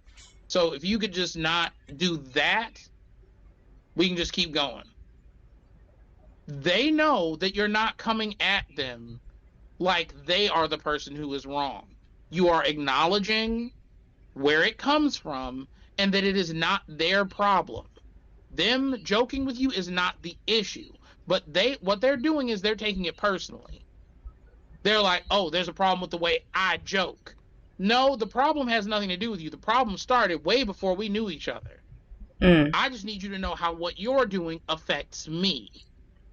And I need you to respect that that is a boundary that I am erecting in this relationship.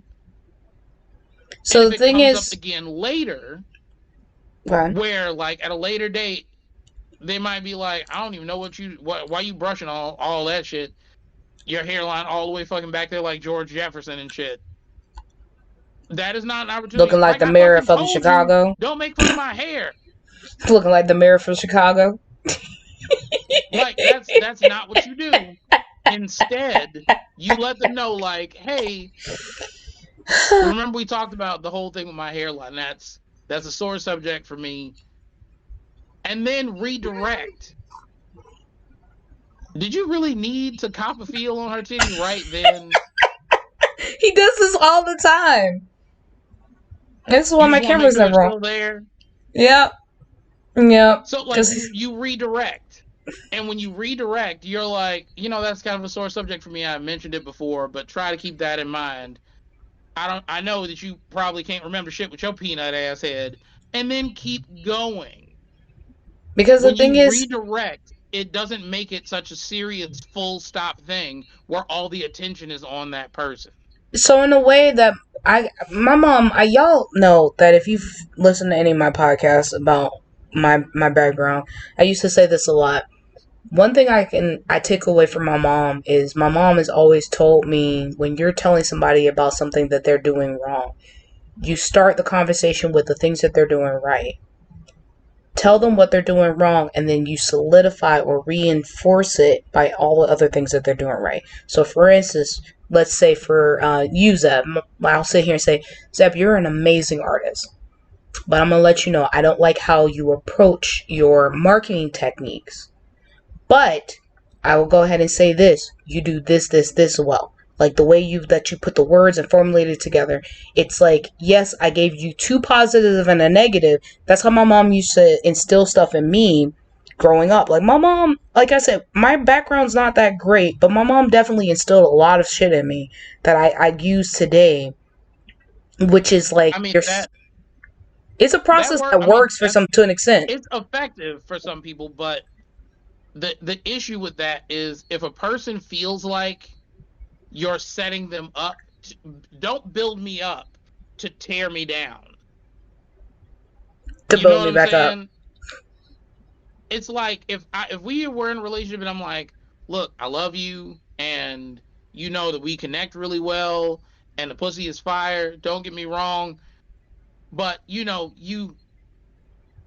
teeth kind of become when, like, if you could do something about the teeth part, like the rest of it is great, but like if you could just, like, I don't know, I go like to to Dick's Sporting Goods and get like a mouth guard, and we could revisit this. But trust me, pussy fire, and we real deep in love. But them teeth, it's problematic. But I love you. Do you see how that would sound like? You just throwing me some compliments to fuck me up. And you know what, though? It's so bad because I don't look at it a bad thing, but I can see where other people could look at it bad. Like, if you sit here and Yes, tell and me if all it's the about things that, communicating like, with them, if, like, even for me, like, if you come to me and tell me the things that I'm doing good and then tell me what I can improve on, like, I feel like it depends. It could be effective if you know how to communicate it properly. Like, hey, it's almost like a fucking 6 months review and shit when you're at a job. Like, these are all the things you're doing right. It looks as though that you don't have, de-escalation skills, but we can work on that though. And then, like, but other than that though, people are telling you how amazing you are, how you're the reason we want to stay with the company, this, that, and the other. Man, you bring some fire ass food to the damn potluck. Like that, to me, I feel like it just depends on how you deliver it. How you deliver it. And the thing is, like, I mean, think everything's in the delivery. True. everything's in the delivery. But the thing is, like, even with communication, miscommunication is, I tell people all the time, I suck at text communication. So if you text me something, I'm going to ask a lot of more questions because I don't want to misinterpret what you text. It's different reading text messages because it could be miscommunicated. You could take it any way you want to. That's like me and you reading the same book, but you tell me, well, I read the book and the book basically it is a story like this, that, and the third. And I'm like, but I didn't take it that way. I took it this way. So for me, I tell people I suck at understanding text. I take better, and I tell people this all the time. Like, do not text me anything, or if we're having a disagreement or argument, text is not the way because I'm going to miscommunicate it every single time. So I don't want to misinterpret what you're telling me. I'd rather you tell me and we talk. Why are you being demanding? And you tell me exactly what you mean. I'd rather have these serious conversations face to face, person to person, over the phone, whatever the case may be. whatever the fuck may be, and things of that nature. Because honestly, I don't want to misinterpret what you're trying to deliver to me. I want to know exactly what you're telling me. And the thing is like, Yeah. that's just how I am. And I think that for me, a lot of people, like, that's the reason why most times I will wait to talk to you about something, because I don't want to text about this. I don't want to talk about it. But if it's something that's heavy on my brain and I know it's going to make me lose sleep, no, we need to talk about this right now. Like, are you busy? Like Talk about this now? Like, can we? I completely get that, and that is where the other side of this about enthusiastic consent comes in. I am gonna have to wrap this up soon because I know I know. I've just waxed on forever. But the thing is, with enthusiastic consent, you can avoid a lot of the pitfalls in a relationship and a lot of the miscommunication. Like, if you, with the first example that I gave, a person, if you just got out of the shower and you are telegraphing to your partner that this is a signal you want to get laid, but you have not verbalized any of that, you can cut out the fucking middleman, and you will probably get dicked real right if you are a woman. Uh, and this is how you approach the situation. You let them know, not right then, not in that moment. Or if you do want to let them know in the moment, the approach will be slightly different. But the long and short of it is, you let your partner know, because you're supposed to be negotiating your sexual boundaries in a relationship. A lot of people want to just go with the flow. If they ask questions, it's what do you like in the bedroom as far as an activity. It's not how do you like to be approached. What do I or do I not have consent for? Blah, blah, blah, whatever. And when you do try to communicate that, it's usually right before you want to try something new. Where it's like, well, I was having some thoughts, baby. Like, maybe if we go do blah, blah, whatever. Don't do that last minute shit. You let your partner know up front, okay, I am going to go take a shower. And when I come out, you can do whatever you want with me. And that includes cuddling if you want. But as soon as I get out of this shower, I'm all yours. It's been communicated. You didn't have to be weird. You didn't have to have a dialogue where it's like, I shouted like, why don't you want me? It's not, you're leaving the ball in their court. So whatever happens, if he takes you like a savage, if he just wants to cuddle on the couch, if he wants to give you a massage and put on lotion just because he wants you to feel cared for, it is up to him, but he knows there is no limit. There is no way that you will feel used or abused or disrespected. If you are giving enthusiastic consent, sometimes that is about giving consent previous to the activity rather than during the activity. Because I am one, if I know that I need consent, I'll be in the moment and I will lean in as close as I can get. And before our lips touch, I will ask, do I have your permission to kiss you? I'll start kissing them. Is it all right with you if I slip my fingers inside you? Do you want me to eat your pussy? I need a yes, not yes. Yes or no. Anything that I'm going to do, you can negotiate consent in the moment. But if you do that up front and you get blanket consent, it will make things a lot easier because the person you're engaging with knows what is or isn't allowed. Because So if you if have to with the make whole consent shower every example, if single. you tell them up front, No, because if you have to keep getting consent, like, can I kiss you? Can I put a finger in you? Like, it kind of it makes it more like you're constantly stopping the act and you're no longer in the moment. So getting that blanket consent, I can see where that will be beneficial, because at that point you need to have that discussion. You need to have consent, whether it's sexual, whether it's a relationship, whether it's anything, where you have those discussions. You should have those discussions, and I feel like you should revisit those discussions every so often with your partner, depending on situations and things that may have happened within the relationship, where now I'm noticing a lot more people are doing like once a week. We talk about things that are going on in our relationship. That's that communication thing where, what can I do more? Or do I still have consent to do XYZ? I saw something on Twitter today talk about, do you have consent to be woken up to sex? If you have that yeah, consent to your partner, then yes, they were like, is a safe space, ladies? Do you get this? I was like, if I have that talk with my partner and I tell them, yes, it is okay to wake me up to this, then yes, 1,000% yes, wake me up to some dick and some coffee. Yeah. And if anything changes, don't feel like you're being a hypocrite to inform your partner if something has changed. If you had a really big work week and you are sleep deprived, you can let them know, "Hey, I pulled a lot of hours before you go to bed. I pulled a lot of hours this week and I'm going to need to sleep through the night. So if you can hold on in the morning, I got you." Is that communication? It is about It's all communication. and about, like I said, enthusiastic consent. It's about not just saying yes or you can't. There's a lot of times as a man where I feel like me having sex with my partner is me being allowed. It's me being given permission. This is supposed to be something that is a mutual benefit to the both of us. It's supposed to be something we both want. I don't want to want you and for you to let me fuck you. I don't want you to blow me because it's like, well, he did wash the dishes, so I guess like, no, no, no. Sex But as a reward system is very detrimental to your relationship it because is. if you set up a reward system and he does the dishes and you don't blow him, you've now set up a thing where you are put yourself in a situation of obligation. Can I He ask knows a if he question cleans, to he end can get on? laid. Right. And it's like don't build a Pavlovian response in your relationships.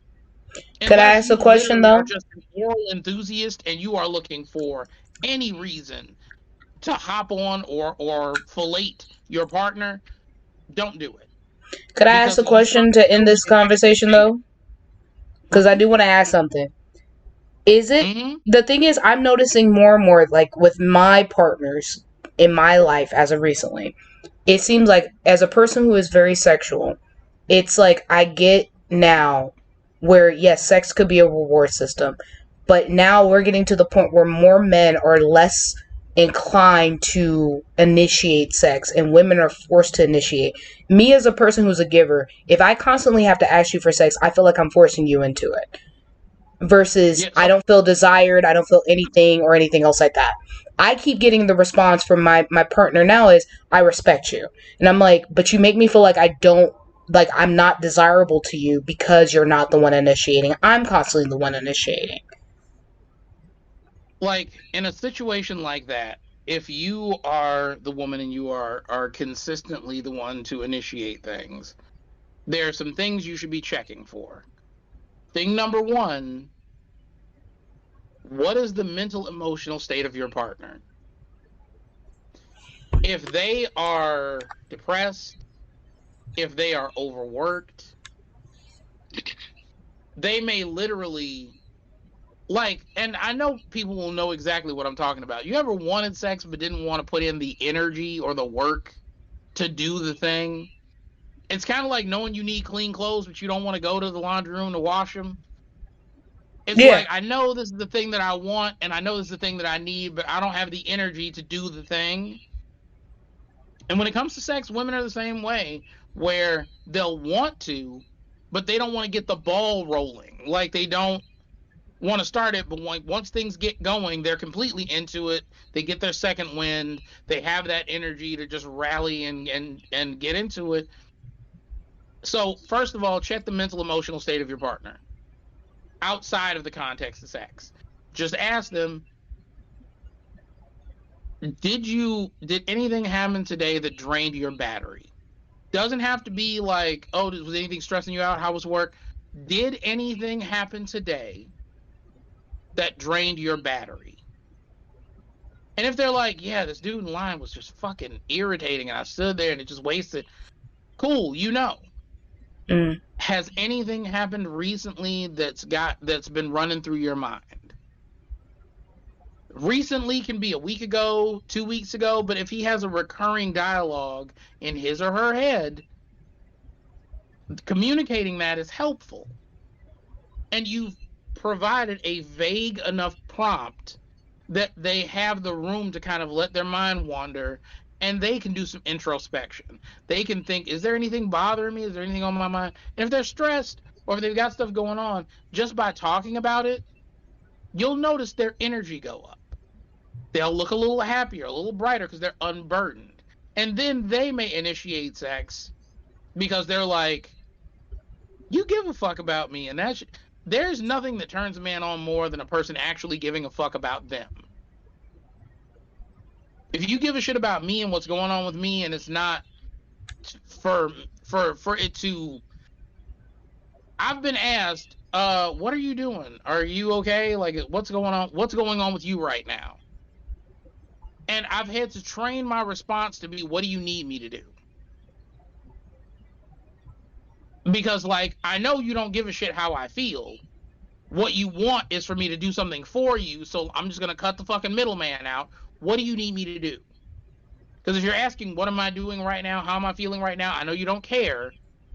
You just need me available for the shit that you got going on. So what do you need? What can I do for you?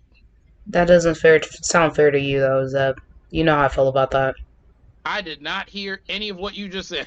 I said, I don't find that to be fair to you, and for me personally, if I ask you, because I ask you all the time, anytime I talk to you, how are you doing? And you'll tell me a generic response like, I'm gonna survive. I'm like, no, we got to do better than that.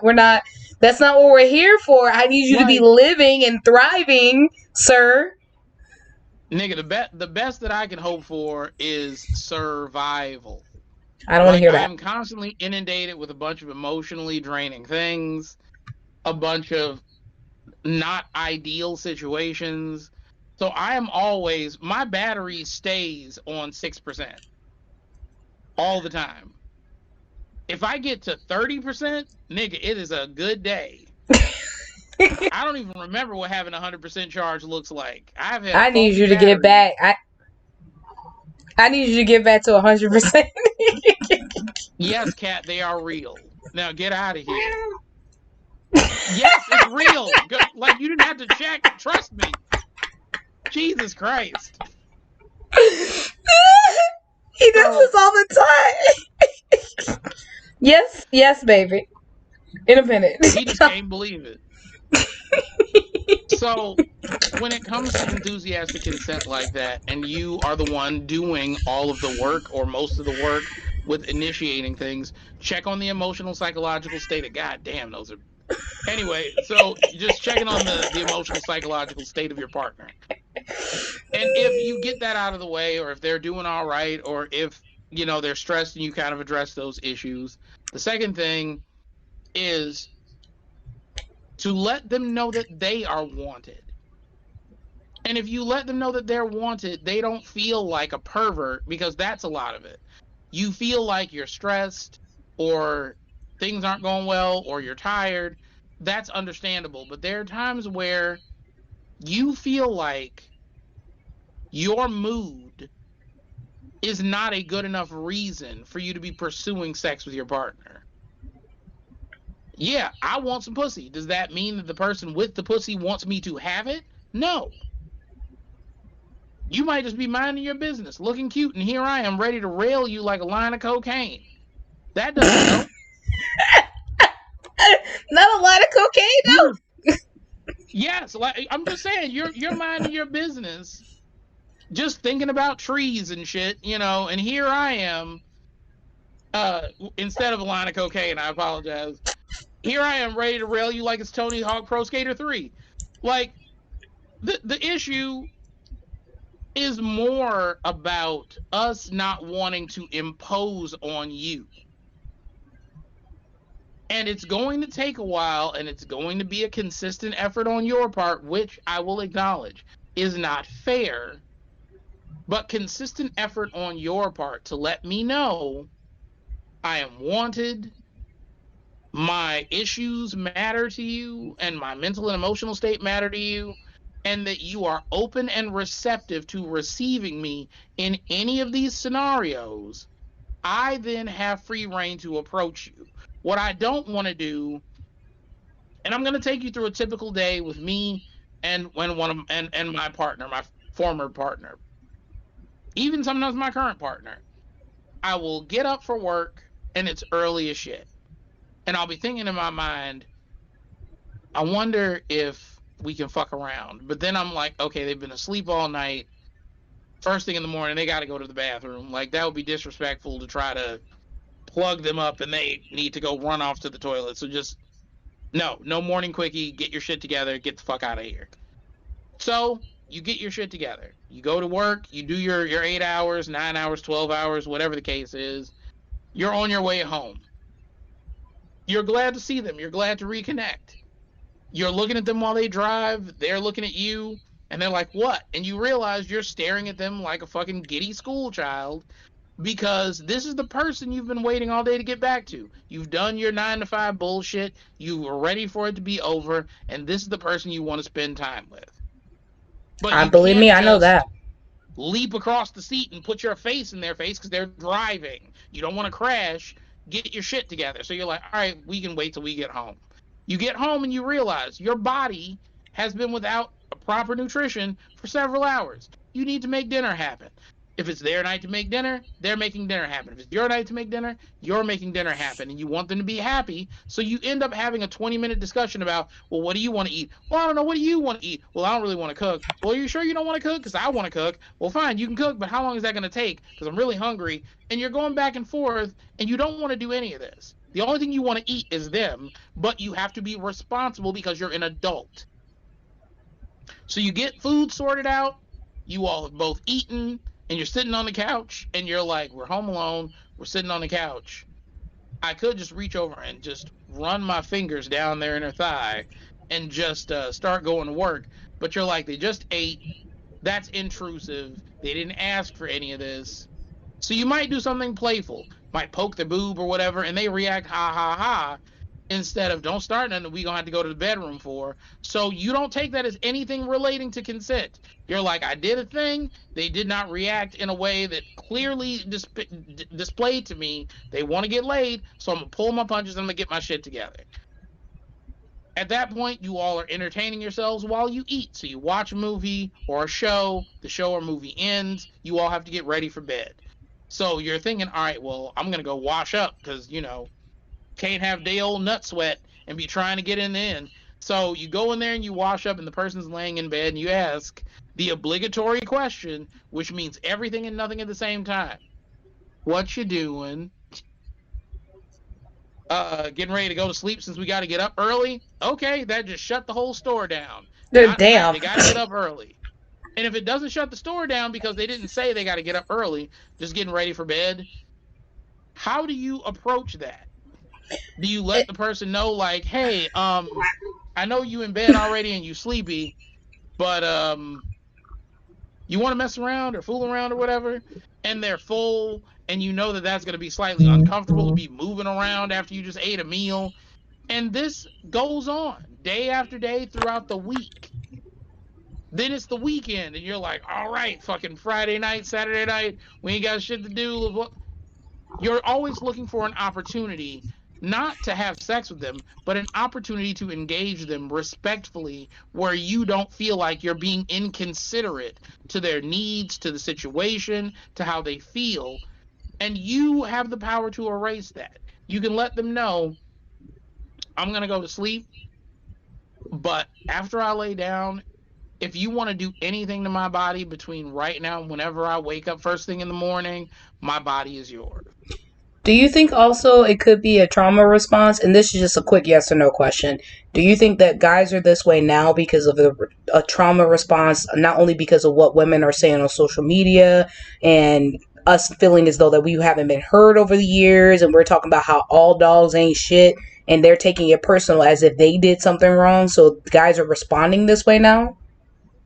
I mean, any man who is being conscious of a woman's autonomy, yes, we take that as a warning sign to not just engage whenever we want, whether you give us permission to or not. We don't, because consent can be revoked at any point. Yeah. And the thing is, So I've even realized a when you lot have, of women use sex as a a reward system in relationships, like, oh, well, you did good this week, so I guess I could break you off a piece of nookie. And the thing is, like, oh, well, you done fucked up, so I'm taking it away. So I think, like, now a lot of guys, that is a trauma response to them, that when they do get into a relationship with a woman who wants them sexually, they're kind of like hesitant, like, I don't want to get used to this because it could be taken away. Like, yeah, the thing is, we have seen people during the Me Too movement and during women's fight for body autonomy, we have seen how you all have been treated. We've seen Roe v. Wade overturned, but we've also seen Aziz Ansari had consensual sex with a person, and after the fact, they're like, "Well, I wasn't feeling it afterwards, so I feel like I was sexually taken advantage of." And it's like, the issue is, we don't want to make you do anything you don't want to do, but we also don't want to make you do anything you're going to regret later, because it'll be our fault for initiating it. So at this point in time, the safest thing to say is two The safest things. thing to do is to do nothing. To do No, absolutely nothing. not for men. I mean, for men, yes, to do nothing. But for women who are like me, who are demisexual but hypersexual, where basically, yes, I love sex, but I need to be in a relationship where I feel committed. I feel that, you know, that this is a safe space and everything else for them, that I need to make sure that I'm okay. I need to not only give them consent, verbally, written, whatever the case may be, blanketed consent, and then I also need to be the one to initiate it, because of potentially them having the trauma response, potentially, you know, in past relationships where people are using it as a reward system and things of that nature. And the thing is, it's not just, you know, this isn't just for me as a per se, this is for any woman who may possibly need to hear it, that taking consideration that it's not about the men feeling as though, because if a man didn't want to be with you, he didn't want to be with you. Point blank. I get that, you know, nowadays you guys have less options than we do. So yes, you will stay in situations that you don't, but guys do have options. I've had guys literally leave me because they would tell me this isn't what I want. I've had guys leave me more than I've left men. So it's not to say that every man is like that, where they'll stay in situations they're upset, but just taking consideration, if your partner is not doing certain things, you need to have those conversations with them. And yes, I'm noticing nowadays that a lot of couples are doing like once a week check-ins. They're doing once a month check-ins, whatever time can fit their timeline to check in into their relationship.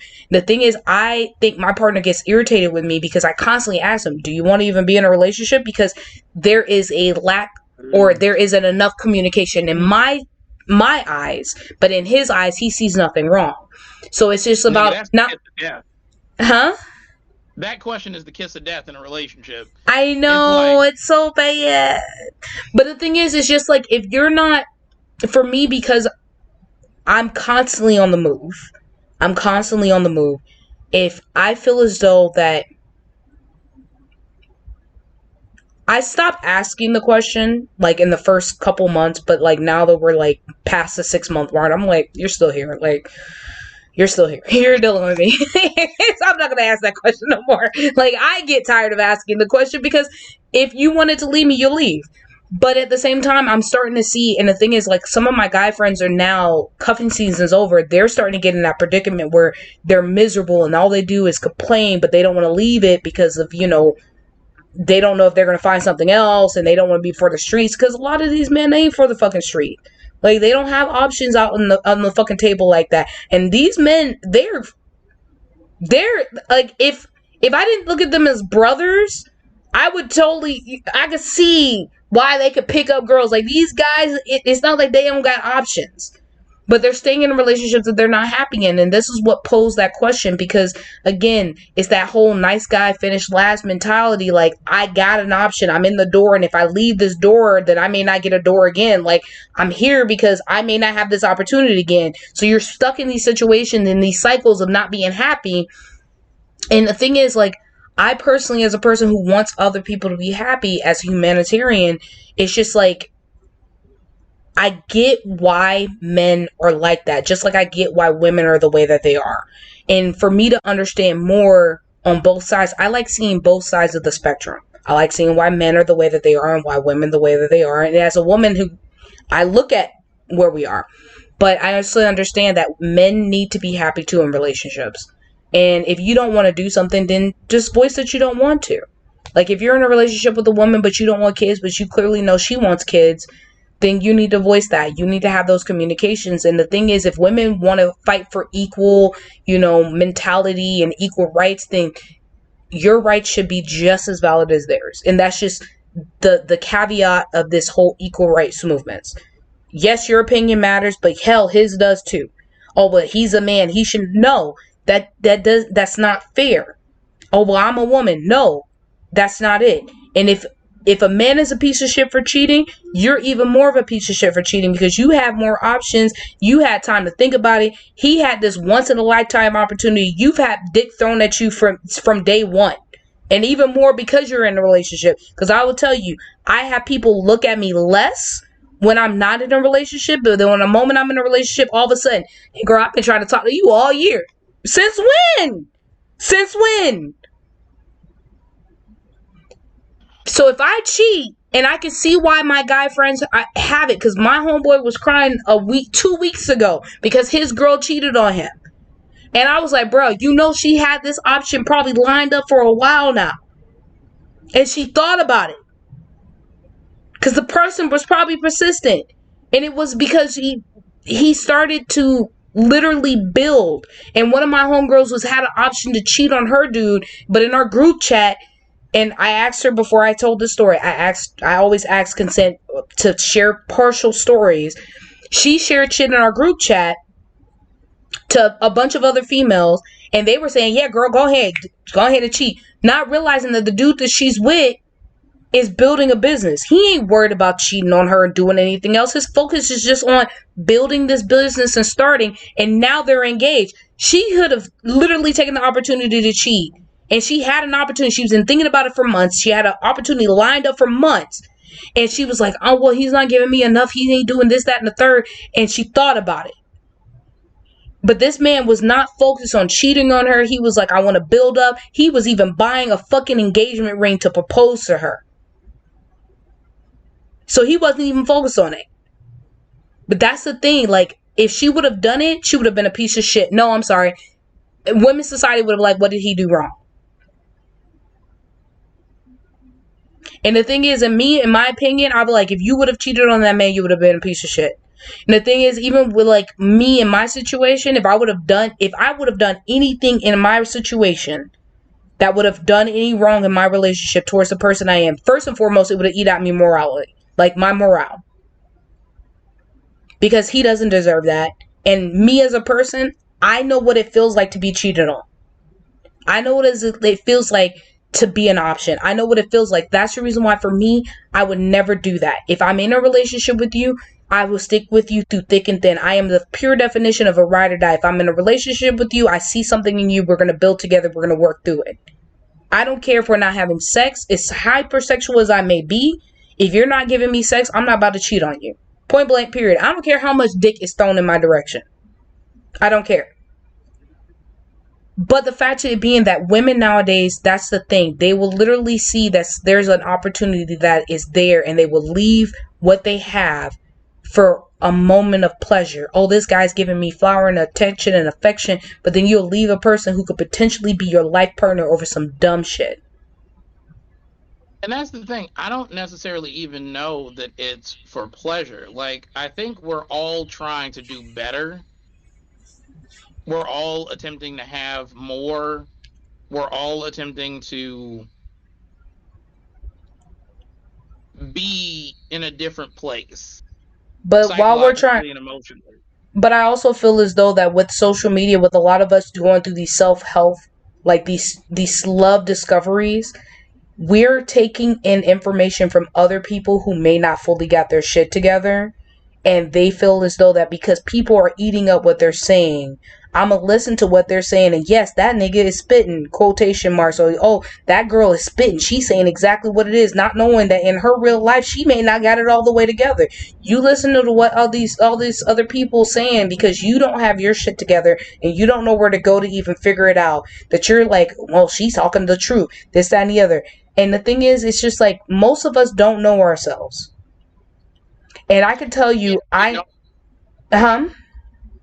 we don't really, it's not even just that we don't know ourselves. We don't know ourselves. And like I said earlier, being introspective, asking yourself those questions of what is wrong with you, what needs to be improved, what could be better, what behaviors do you have that are unhelpful or toxic or self-sabotaging or damaging.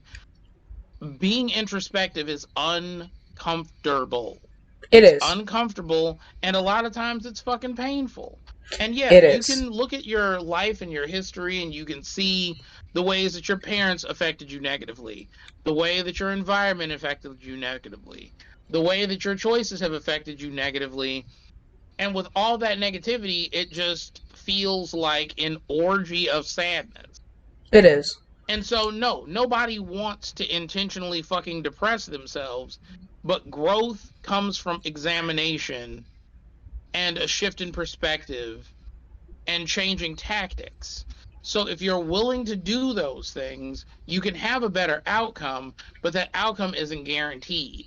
You're not guaranteed just because you took the time to do the work to all your problems are just going to disappear. You're going to get into a great relationship. You're going to meet the perfect guy or girl. You're going to go on to be successful in all of your endeavors. None of that is a guarantee. But what is a guarantee is that you will be a lot more able to live with yourself honestly. And if you can live with yourself more honestly, you can invite somebody into your life and have a more authentic relationship with them. Whether that relationship is good, bad, long term, short term, they're not getting a bullshit fake avatar. They're not They're getting a not meeting your representative. representative. They're meeting you. I And if will a say, person actually likes you, great. But if they don't, you will know up front. Because pretending to be somebody else for 6 months and then slowly integrating who you really are to just have a 2 year long relationship where a person hates you or resents you or regrets meeting you, that's a lot of fucking time to waste. When if you're you up front and 6 weeks in, a person is like, not feeling this, you can cut that shit off mm-hmm. I and will go say it like somewhere where you are appreciated. I will say it like this too. As a person, I will say it like this. You don't need to be by yourself to heal. Because some people will go through a self-healing discovery and communicating openly to themselves and then get so far in comfortability by themselves that they will miss out on connecting with other people. The misconception where a lot of people say, well, come to me healed. Most of the people who are saying come to me healed ain't healed themselves. You can get into a relationship with a That's why they person. want that. Exactly. You can get into a relationship with a person and be healing. But again, that open, transparent, like communication. Hey, I am not okay, but I am getting better. This is what I'm doing. If you bear with me, you talk to me, you do this. Like even with my situationship or my whatever you want to call it, they came to me and said that I have this goal. This is my vision.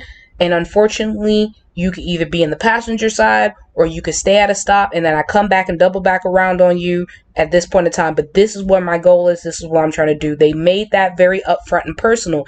So the thing is, if a person is upfront with you, then it's up to you to understand what they're telling you and not try to deviate them from their goals. Because if you force them away from their goals, it could be a little bit of a problem. Now, don't get me wrong. If you do decide to go into this self-help road and you bring another person along for the ride, you should at least still communicate and make somewhat of an effort into it. So don't sit here and be like, well, this is not my focus. I don't want to focus on relationship. Then don't agree to be in a relationship.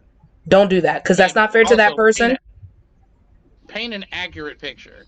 Correct. Like, if you don't try to make your mental illness or your emotional unavailability cute and quirky, it's not cute and it's No. not quirky and it's not I'm mentally ill. Like Like that's a lot of not people are it's doing. They're not a wearing selling point. they're wearing that shit as badges nowadays and it irritates me. Like I know I have depression. I know I have anxiety. I know I have a disability. I know I have trauma. But am I wearing this shit as a fucking badge? No, that is not. No. No, stop wearing it as a badge. Well, I survived sexual abuse. Okay, I get that. And I'm not trying to be an asshole about it, but there's a lot of other people who have. There's a There's a lot of difference between trying to make it an acceptable part of your personality to live in your trauma. We have all experienced some type of trauma, and it's not the experience of your trauma that I'm talking about. You cannot make your trauma your whole personality and expect someone to just be okay with it and not expect you to try to heal, evolve, change, grow as a person. And there are a lot of people who think because I'm attractive and I've got big titties that I can do whatever I want and it'll be okay because somebody will like me. And you're right, somebody will like you, but for how long? It'll be superficial. It'll be Will they be superficial. liking you, the person, or will they be liking the manic part of you being a manic pixie dream girl? Because after a while, and that shit starts to wear off, and they become far more aware of all of the inner trappings of what it's like to be in a relationship with you where they want out. Then you're making fucking videos and TikToks about how you can't keep a man even with this fat badonk. Yes, you can't keep a man even with an ass if you're being disingenuine with yourself and with them. All of it is fine to be a quirky, oh, you're a sad girl. Like, none of that is helpful. No. If you're being authentic about your traumas with a person and you're telling them, like, hey, I was molested, I did have a sexual assault, I have been struggling with bipolar disorder, I have been struggling with chronic depression, I have had to be medicated or institutionalized for whatever reason, and I'm trying to be better. That's the relationship. It doesn't always have to be a funny joke. It doesn't ever have to be a funny joke. You don't No. have to make it quirky for you to be like mentally or emotionally unwell.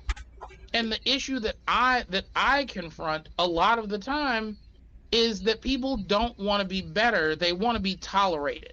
Yeah. You want to be fucked up and you want a person who offsets your fucked upness or deals with your fucked upness in such a way that it compensates for you being Fucked up. an intolerable piece of shit. It is pretty much what it is. And it's fine for you not to be ready to move on or not be ready to deal with your traumas in a productive way, but don't expect the person compensate for that. That's not Correct. fair to them, and it's not fair to you because they are enabling you. They are stunting your ability to grow past your trauma. So when you want to be in a relationship with a person and you are not healed, letting them know up front what that means painting an accurate picture. If your depression does not look like I'm sad today, that's what they're assuming your depression is. I don't want to get up or eat.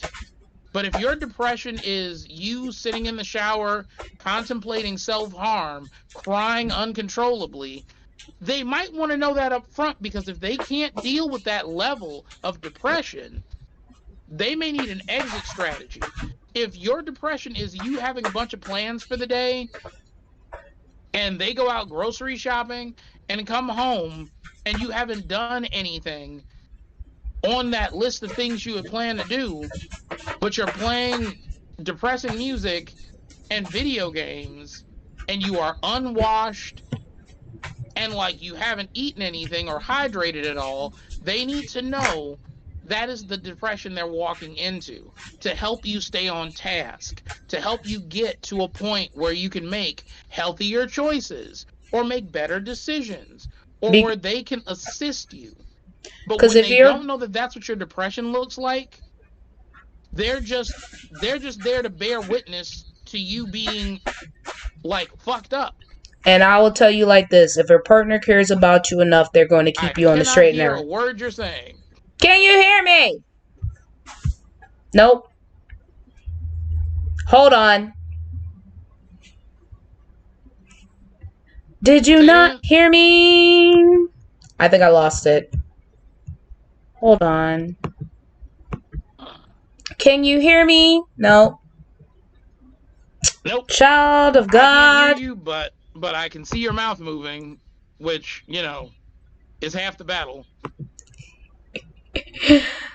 Ah. Da-da-da. Okay.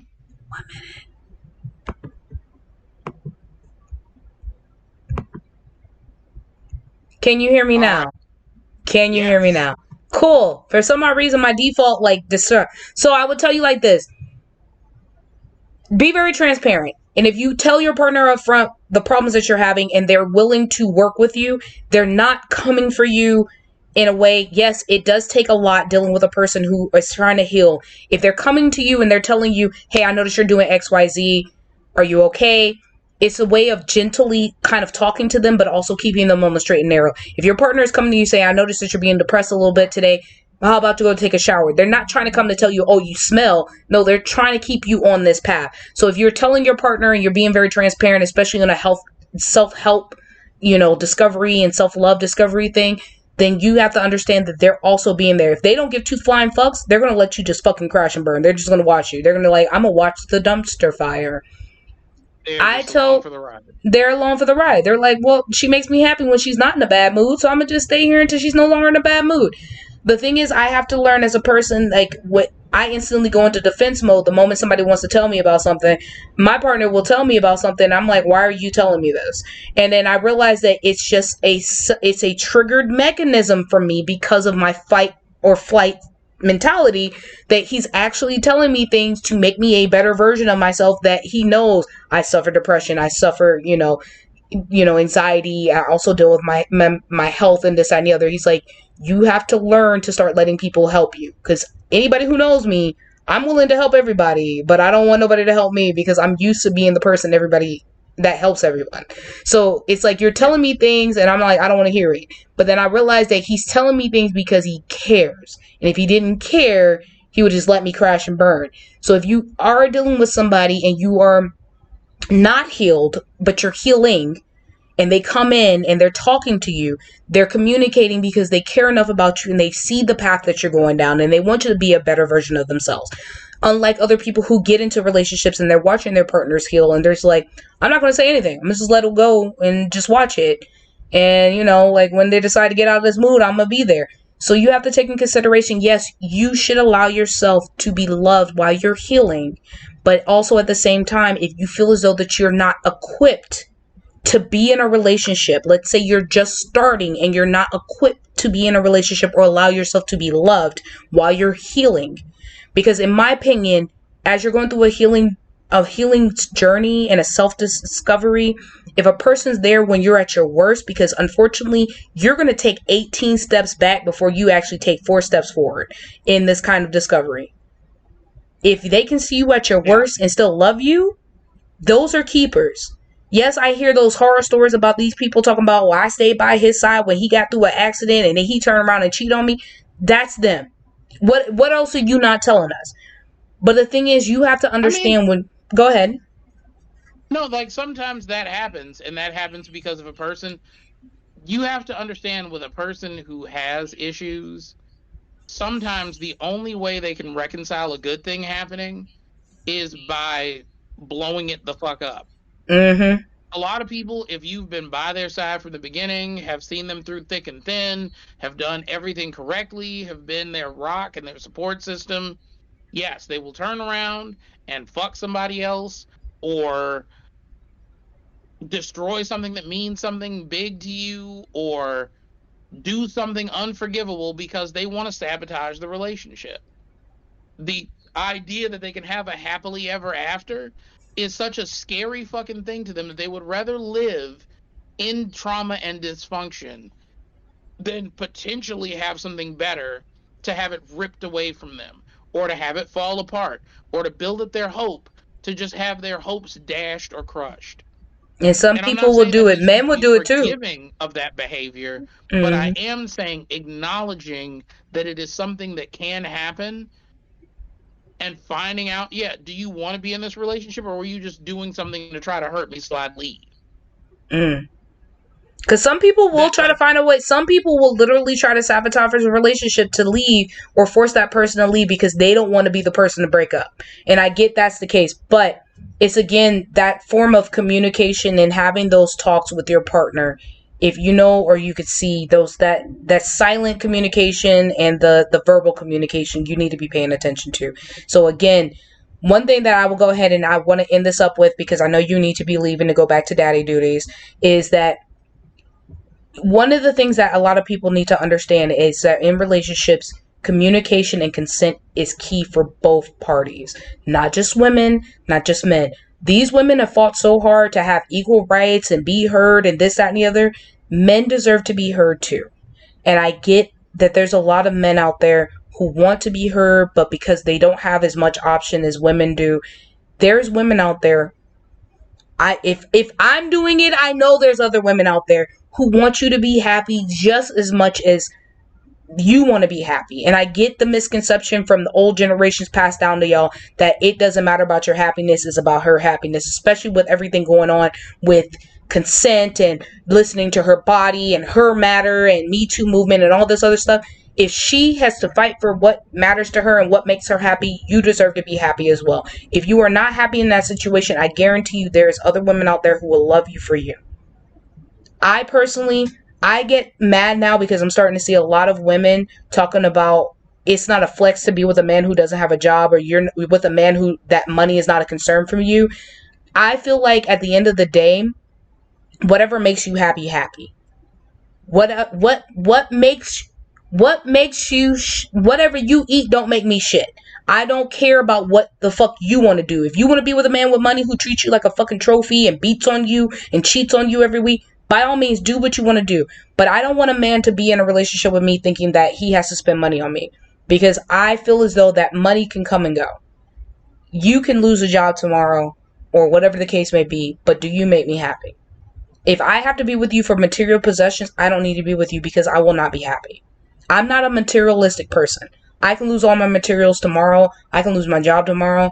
But at the end of the day, it's about support. It's about, and I'm not saying financial support. Stop letting what other women on social media tell you what is a defining of a relationship. What is the defining of love?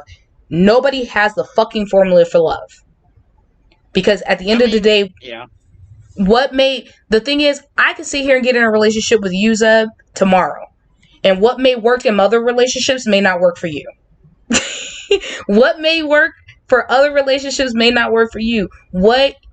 And the thing is, that's why I'm trying to get down to. Do not let social media define what is love for you and what a guy needs to do to prove that he wants to be with you.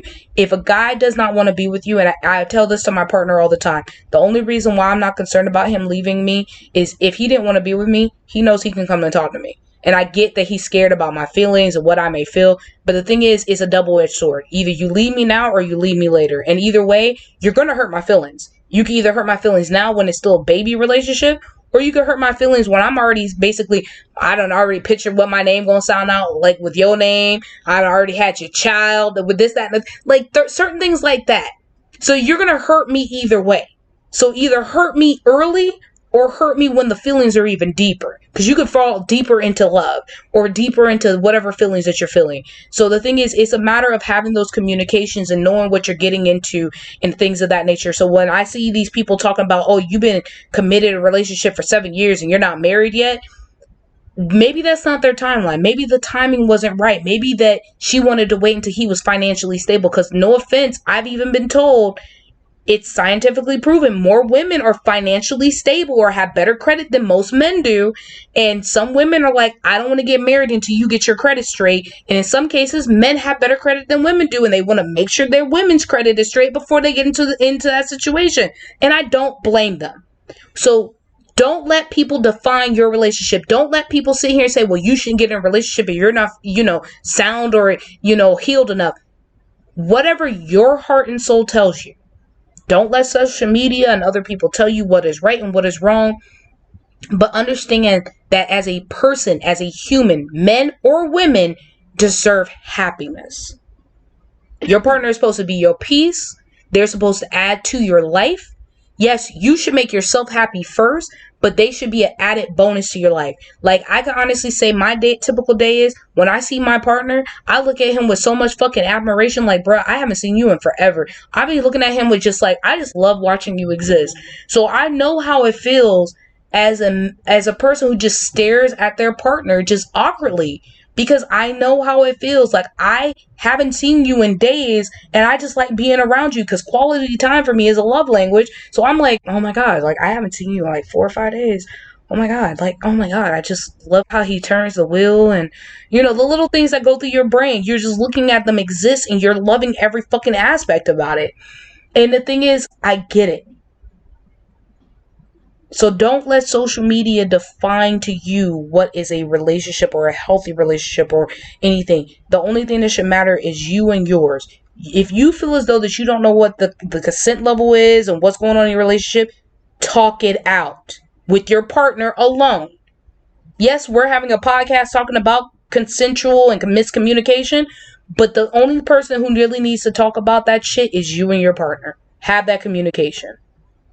Take what we say as a footnote or potential like information to build your relationship, but don't take what I say as the gospel truth.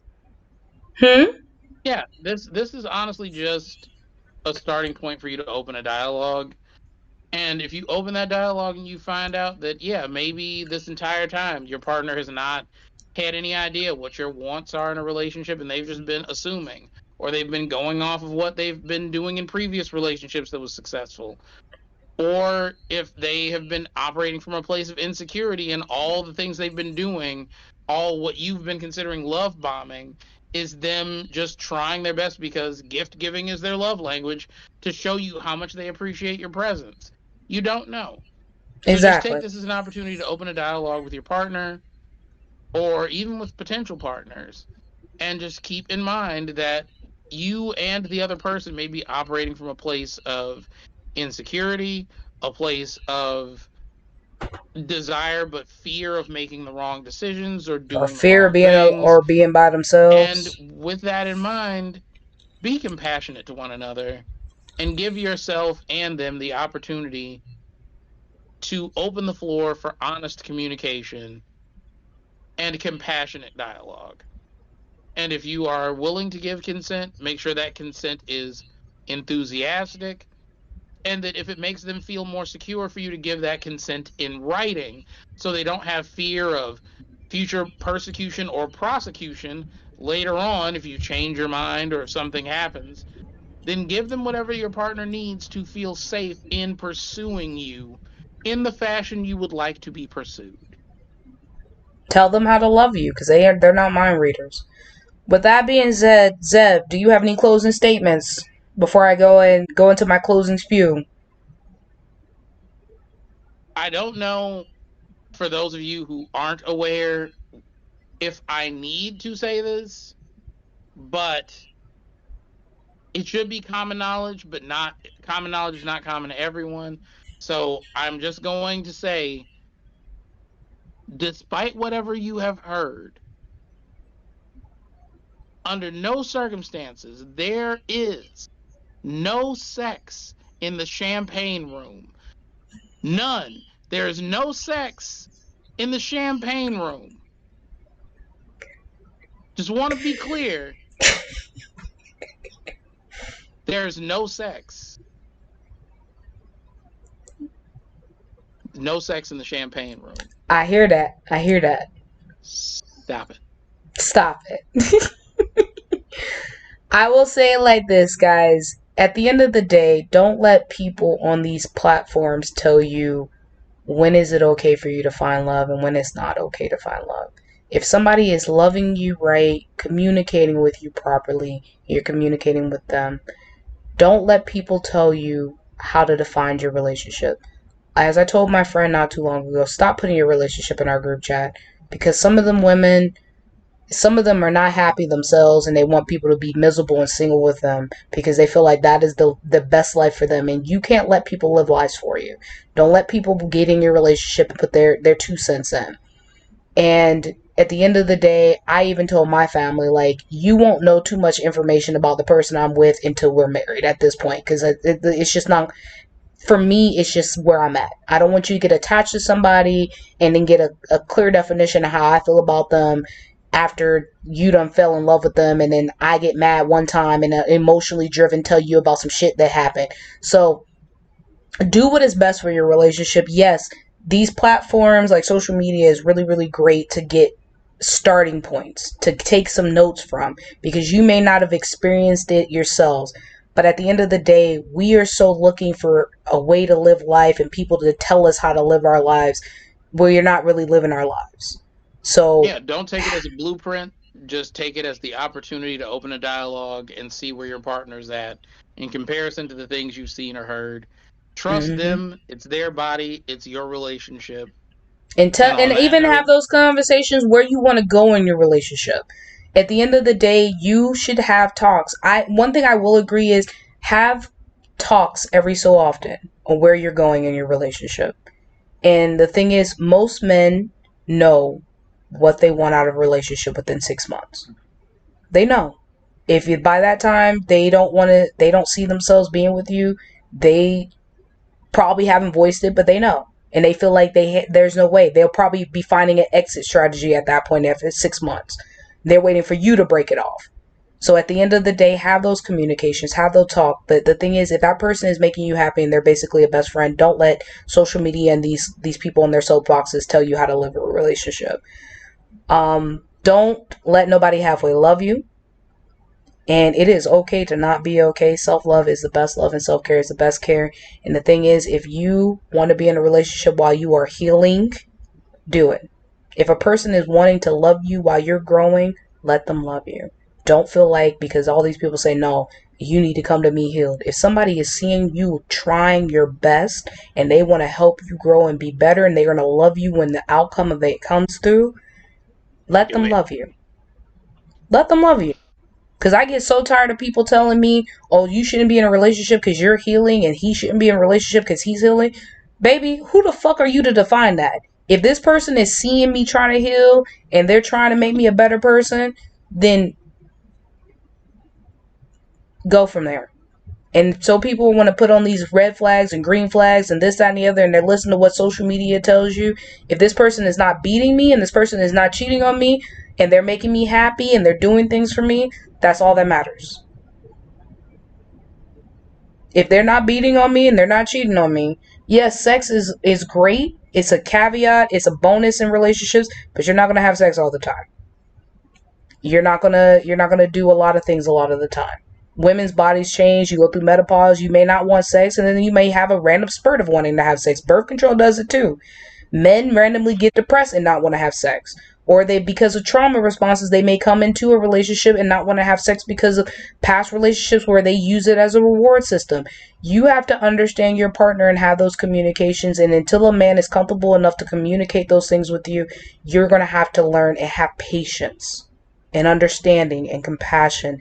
And when I say communicate and when Zeb says communicate, is open communication takes understanding and compassion. And we lack that as millennials. We lack understanding and patience. And he's a different generation. He's in his 40s. What is you? Gen Z? No, Gen Z is below, right? My brother's a Gen Z. Y'all Gen X? And I think. and on that note, Seb is leaving me. He's mad at me now. He's tipping his hat at me. With that being said, ladies and gentlemen, I will go ahead and tell you, just understand, I appreciate this little podcast drip real quick.